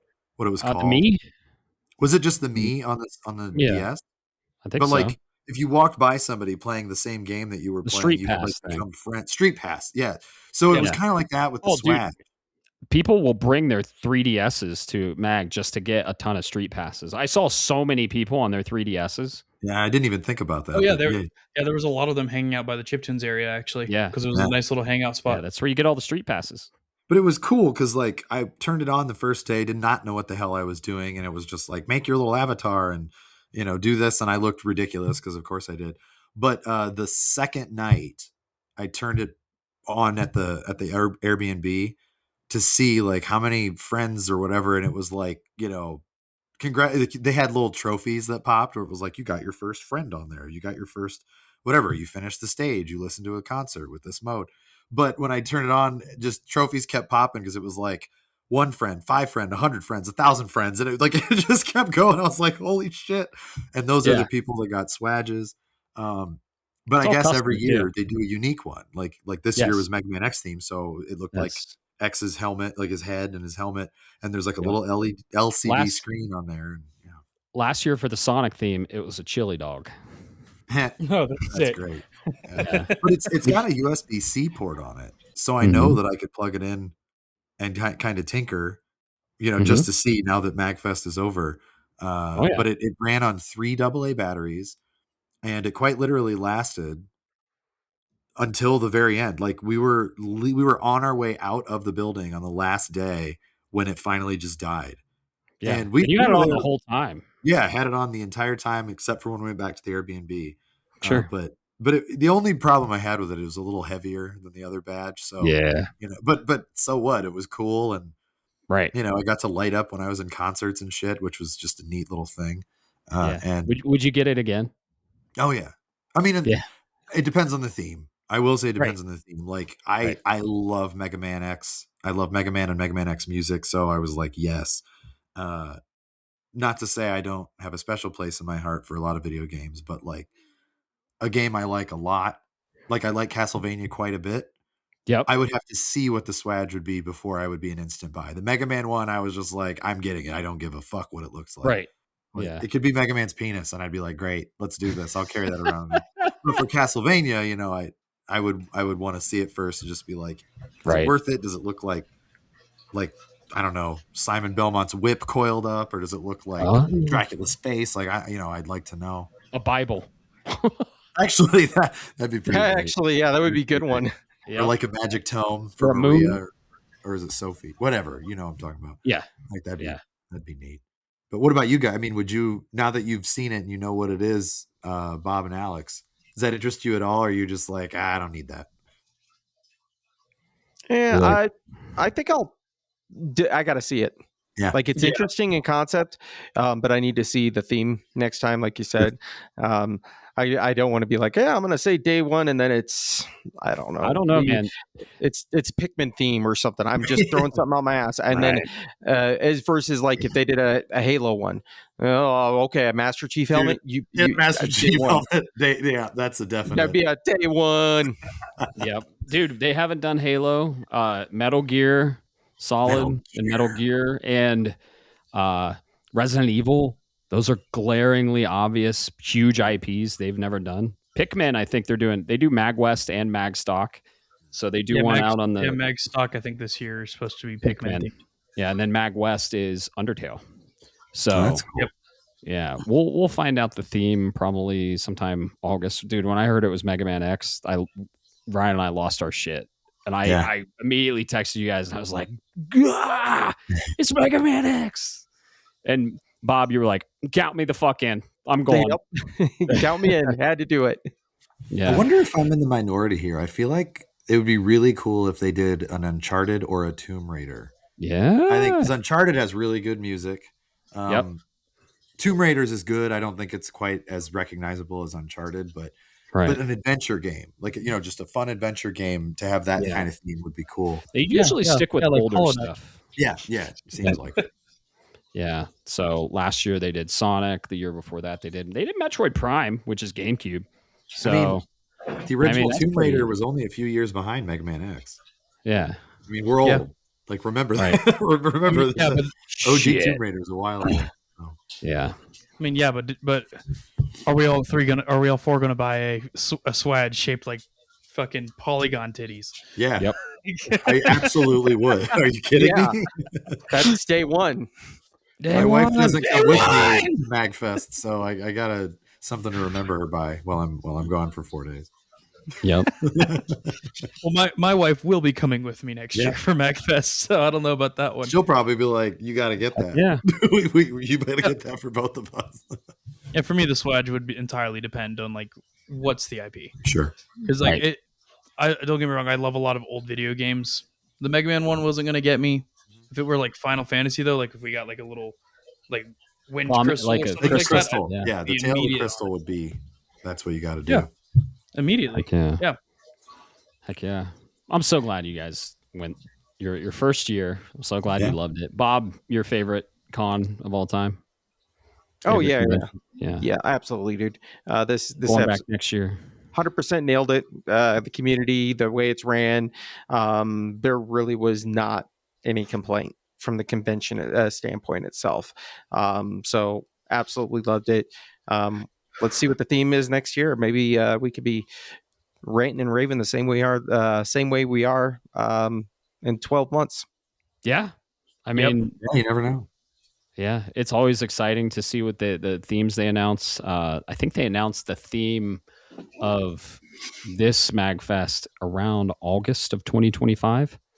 Okay, so, that's when you first told me about it. Yeah, that's when we got it, and I've already convinced somebody else. One of my other friends, I'm like, dude, you need to come. This place is amazing. When he asked how much it was, I think it was that fishing of like, all right, how much is Bob really spending on this? And I was like, dude, the badge was like 125 or something, I think, in the past, for all 24 hours. And he was like, all right, I'm in. Hell yeah. Oh yeah. You're talking about Dallas. Yeah.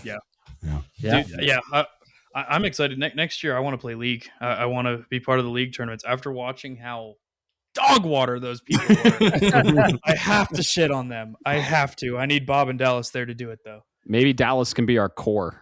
So do you have to? You're right. Do you have to bring your own rig to do? Yeah, you do have to bring your own rig for that. Yeah. Ooh, but I did ask around the LAN area though. It's super awesome.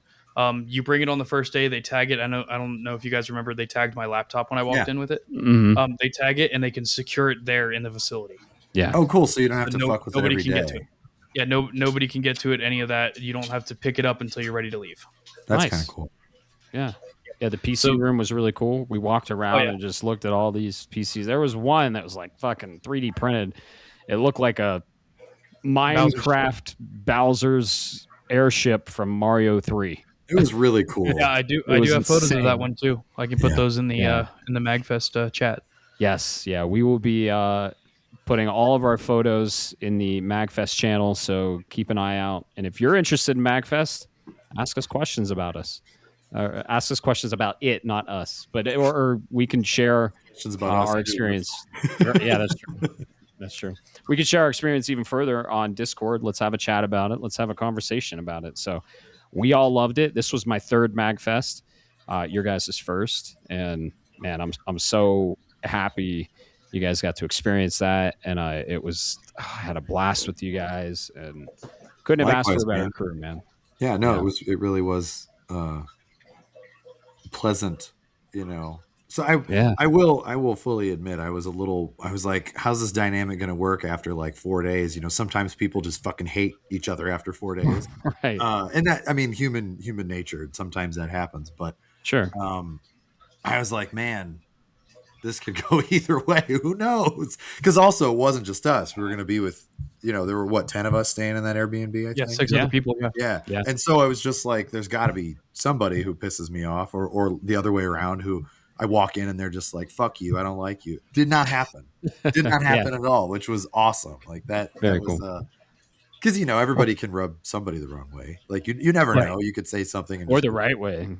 Well, if you're lucky.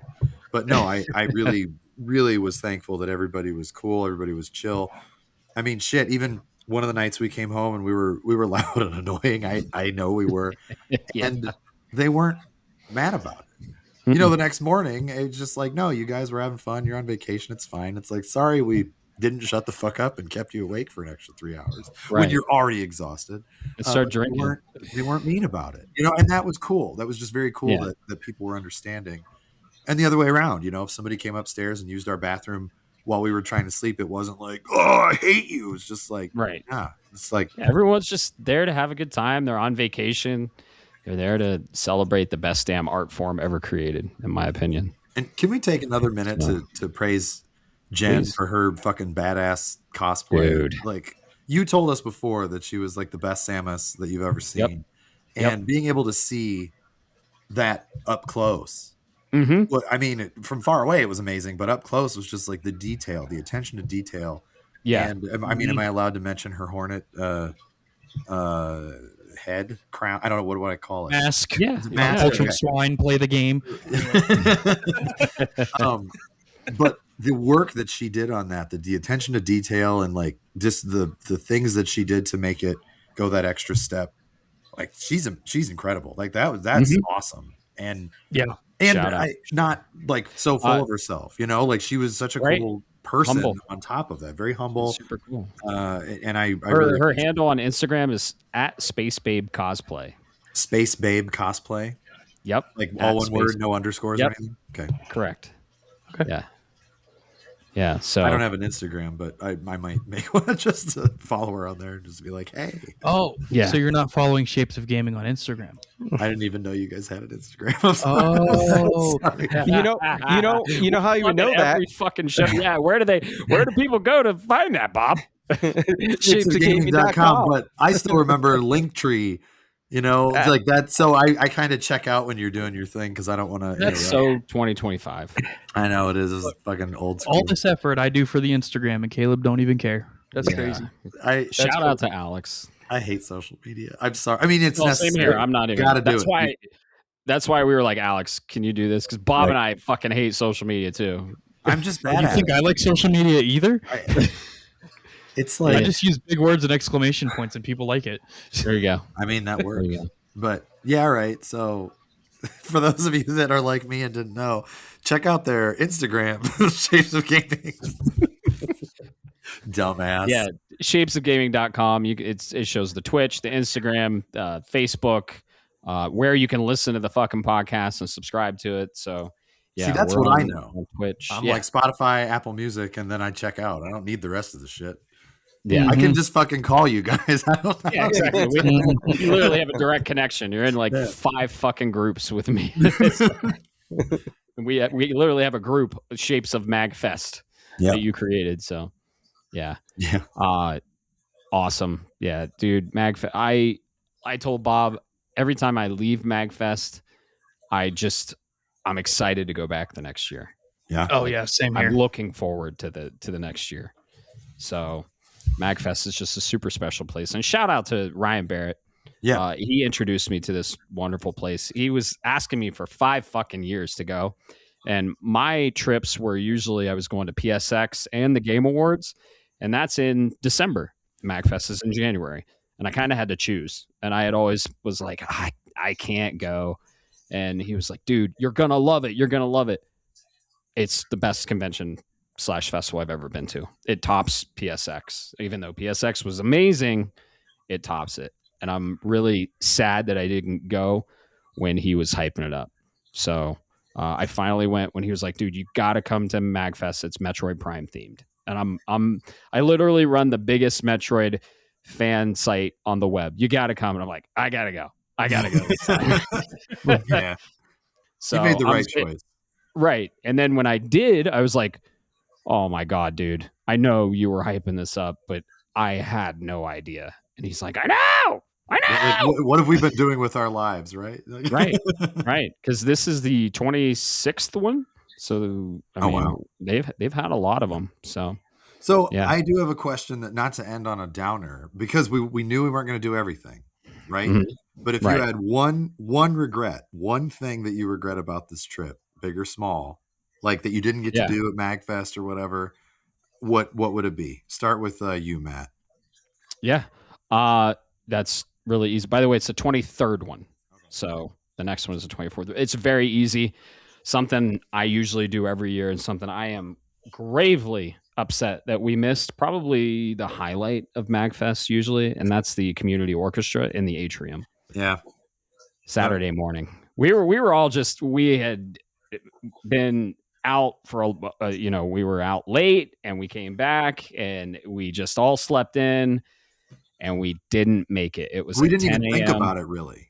Well, fucking Ryan sends me a text, and he's like, he sends it to me at like 10:30, and he's like, we missed the orchestra. Angry face, angry face, angry face. And I'm like, Ryan, why the fuck didn't you tell us, like, even in the morning or the night before? I told, like, guys, we were busy playing WarioWare. Yeah, we were. Right. You got to experience the MAGFest orchestra. That atrium, right? Yeah. Has incredible sound acoustics. Sure. And with an orchestra of probably 200 people, it's something else. And you're just like sitting there drinking your coffee, talking to your friends, and this gorgeous orchestra is playing. And I mean, they'll play One Winged Angel, they'll play Pokemon, they'll play all kinds of shit. And I'm so bummed we missed that. So next year, we're not going to miss it. We're not going to miss it. It's weird because I mean, obviously I don't know what I'm missing other than what I imagine the orchestra would have sounded like in there.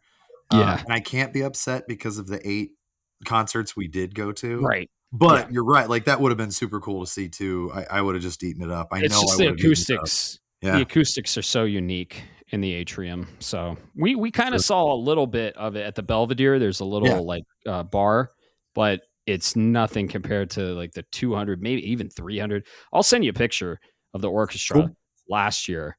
But yeah, I'd love to hopefully we're all going next year and we can experience that. So if it works out, for sure. What about you, Bob? Do you have any just like, oh man, I kind of wish I'd have done this or seen that or not done this? I gotta say, it was probably missing Bit Brigade, which we're gonna make up for. Just because it's the whole story. It was a moment. I turned the moment down, flipped it on its head at the end of the day. So there is a happy ending. Just because I couldn't get in, I had my stool with me because my back was killing me, and I was like, I gotta walk. If not, I gotta sit. And I was just not in the mood to leave my chair with the security. So I walked the marketplace. Ended up picking up some things that I needed for the family, which got them things they wanted, they love. And I'm like, boom, I turned it around, found some medicine, came back. We finished it out for another 2.5, 3 hours or something like that. And I was like, all right, awesome. Let's do this. So next year, maybe if I can try to get into that league tournament, depending on how the scheduling looks. Yeah, you will be in the league tournament. Yeah, you will. I forgot. There's one thing I forgot to mention. Did you happen to see like the bleachers with all the seating and people were sitting there during the concerts? Oh, like behind us where we were standing? Yeah. That's the ADA section, and I'm pretty sure you could you would be qualified for that, and you just have to do it ahead of time, and you could get an ADA badge, and you could just walk right in there and just sit for every single fucking concert. Well, now that I know that. I know. I told you. Yeah, right. But they are very accommodating, and it's just something we didn't capitalize on. And I was more like, we're going to be standing a lot and walking a lot, so just strength train. Right. Yeah, there's a lot of standing, and just it's worth it. But it might be something to look into next year for sure. Yeah, for sure. Proving that wasn't just strength training for us. Remember how many fucking squat competitions we started? We did. We were doing, it's like squat challenge. All right. I assume that Alex's thing might involve the chip tunes, but I'm on waiting on bated breath with bated breath to hear what he has to say. Yeah, it was the fact that I didn't perform. Yep. I really like. You're I brought ready. my laptop with me. I wanted to do it. I hyped it up. I had everything planned out and laid out, but there was just so much I wanted to do that I couldn't get to it. Yeah. And that makes And- sense. And like, don't get me wrong, I feel like I would have loved it. I might try next year. We'll see, but it just didn't happen this year, and I'm a little bummed out about it. Like, debuting my music for somebody other than my friend group. Sure. I feel like a lot of people would have enjoyed it. It's fucking cool music, man. Other artists Like- that were there as well. You're Yeah. very talented, and you need No, to. it would have been cool show the world. to see and hear, but I get it. Like, you're right. There was just so much to do. And I remember when we were there and you were like, there's 55 people in front of me. Like, there's no way we're going to do this now. So, Yeah. like, Yeah, and shit happens. And it sucked because like Protomen, like the day I was going to do it, Protomen Act 1 happened or was happening at the same time as Chiptune's open mic. And then the Yeah. last day, Act 3 was happening the same time as Chiptune's open mic. And I'm like, I'm not Right. giving up a concert I have to see, at least I thought I had to see, to play my own music. Like, Yeah. didn't want to take away from other things that I enjoyed to do something else I enjoyed. Sure. Yeah, that's the thing. And for the listeners that don't know, Alex here is the very talented composer of the intro you heard in the beginning of this podcast and the outro, if you get that far. Right. So, yeah. Yeah, there's some scheduling conflicts. I mean, when Bit Brigade was playing, that was when the Name That Tune, the very, very famous panel of a Name the Video Game music that I try and go to every You year. guys usually do that, right? Wasn't Like, able. Yeah, we went Carrie was last year. talking about it, and it was like, fuck, it's at the same Yeah, time. as every- same time as Bit Brigade. You have to choose one. You can't Yeah. be two Yeah. places at once. So Right. maybe Yeah, next year. Yeah, we ended up doing our own on the way back anyway. Yeah, Right. yeah. And the way there, we didn't Yeah, we really did. talk about that. I was quite proud of our performance on the way there because we were the Final Fantasy 15 crew. For people Indeed. who know the game, it has a great sound or great score and soundtrack, but it's kind of cheating because a vast majority of the game when you're driving around in the game is all the other Final Fantasy games. You can Yeah. just cycle through the music, which is great for someone like me. I just had a wonderful time when I played through the game. But Mhm. we decided to pop on just all random Final Fantasy, like the Distant Worlds concerts that they do. They have 5 albums, maybe 6, I can't remember.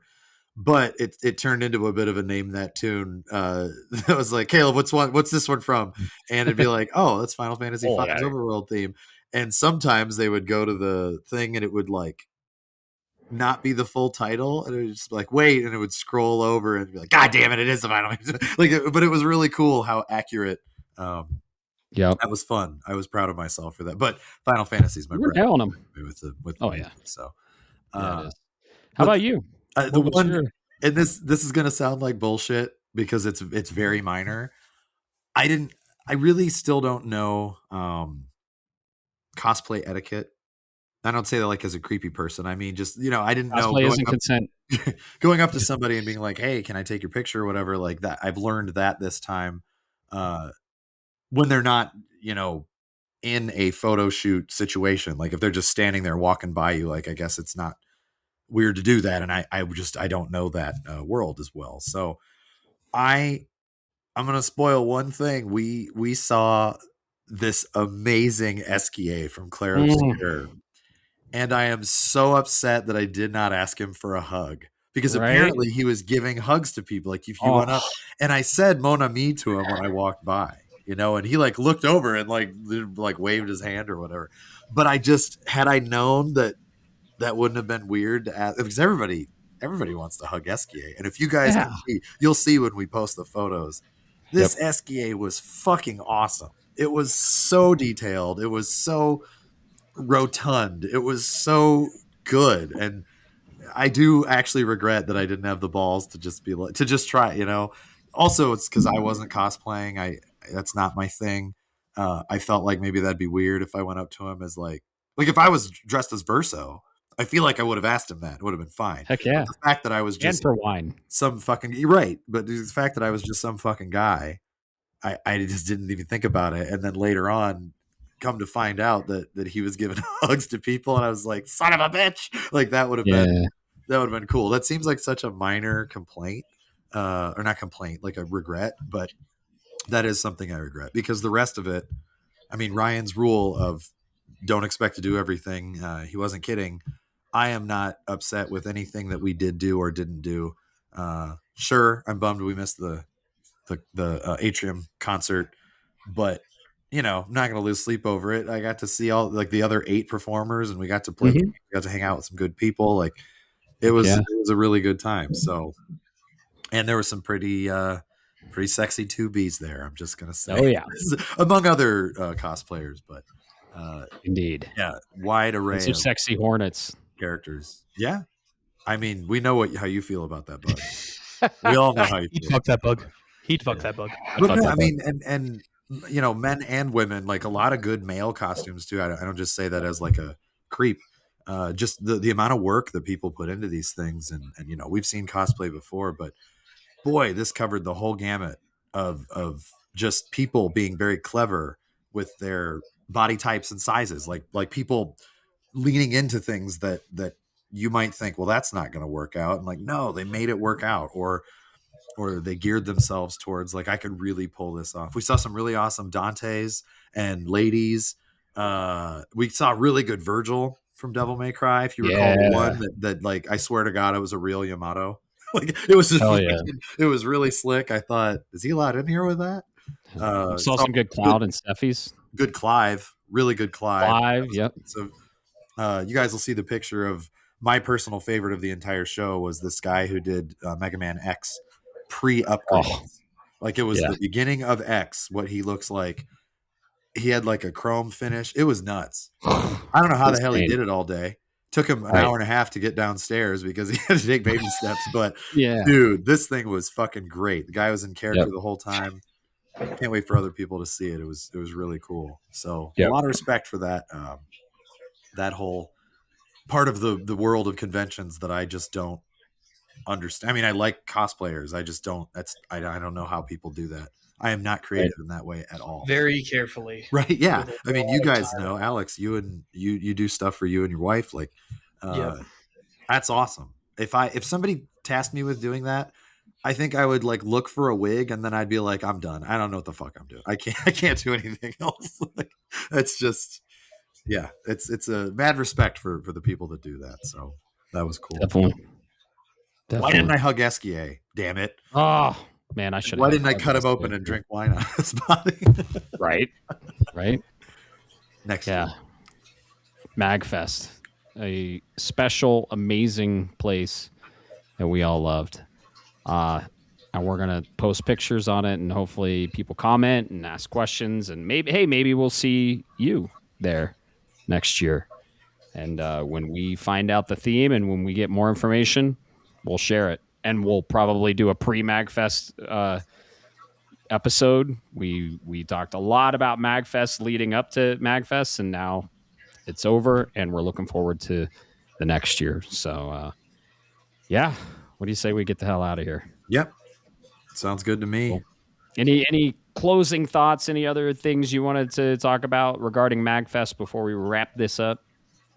I was just going to have a final word, but I can't say it until Alex is almost done with Final Fantasy 15. I don't want to spoil anything for the end game, but I remember some of the speech, so I'm not going to say it. So just keep that in mind in like 4 months when you get there. You'll be like, oh, this is what he was going to say.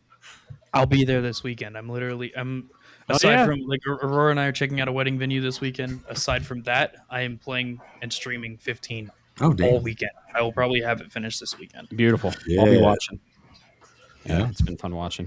Well, fellas, it's been an absolute pleasure going to MAGFest with you, and hopefully we can all do it again next year. So thank you for that. Yeah. And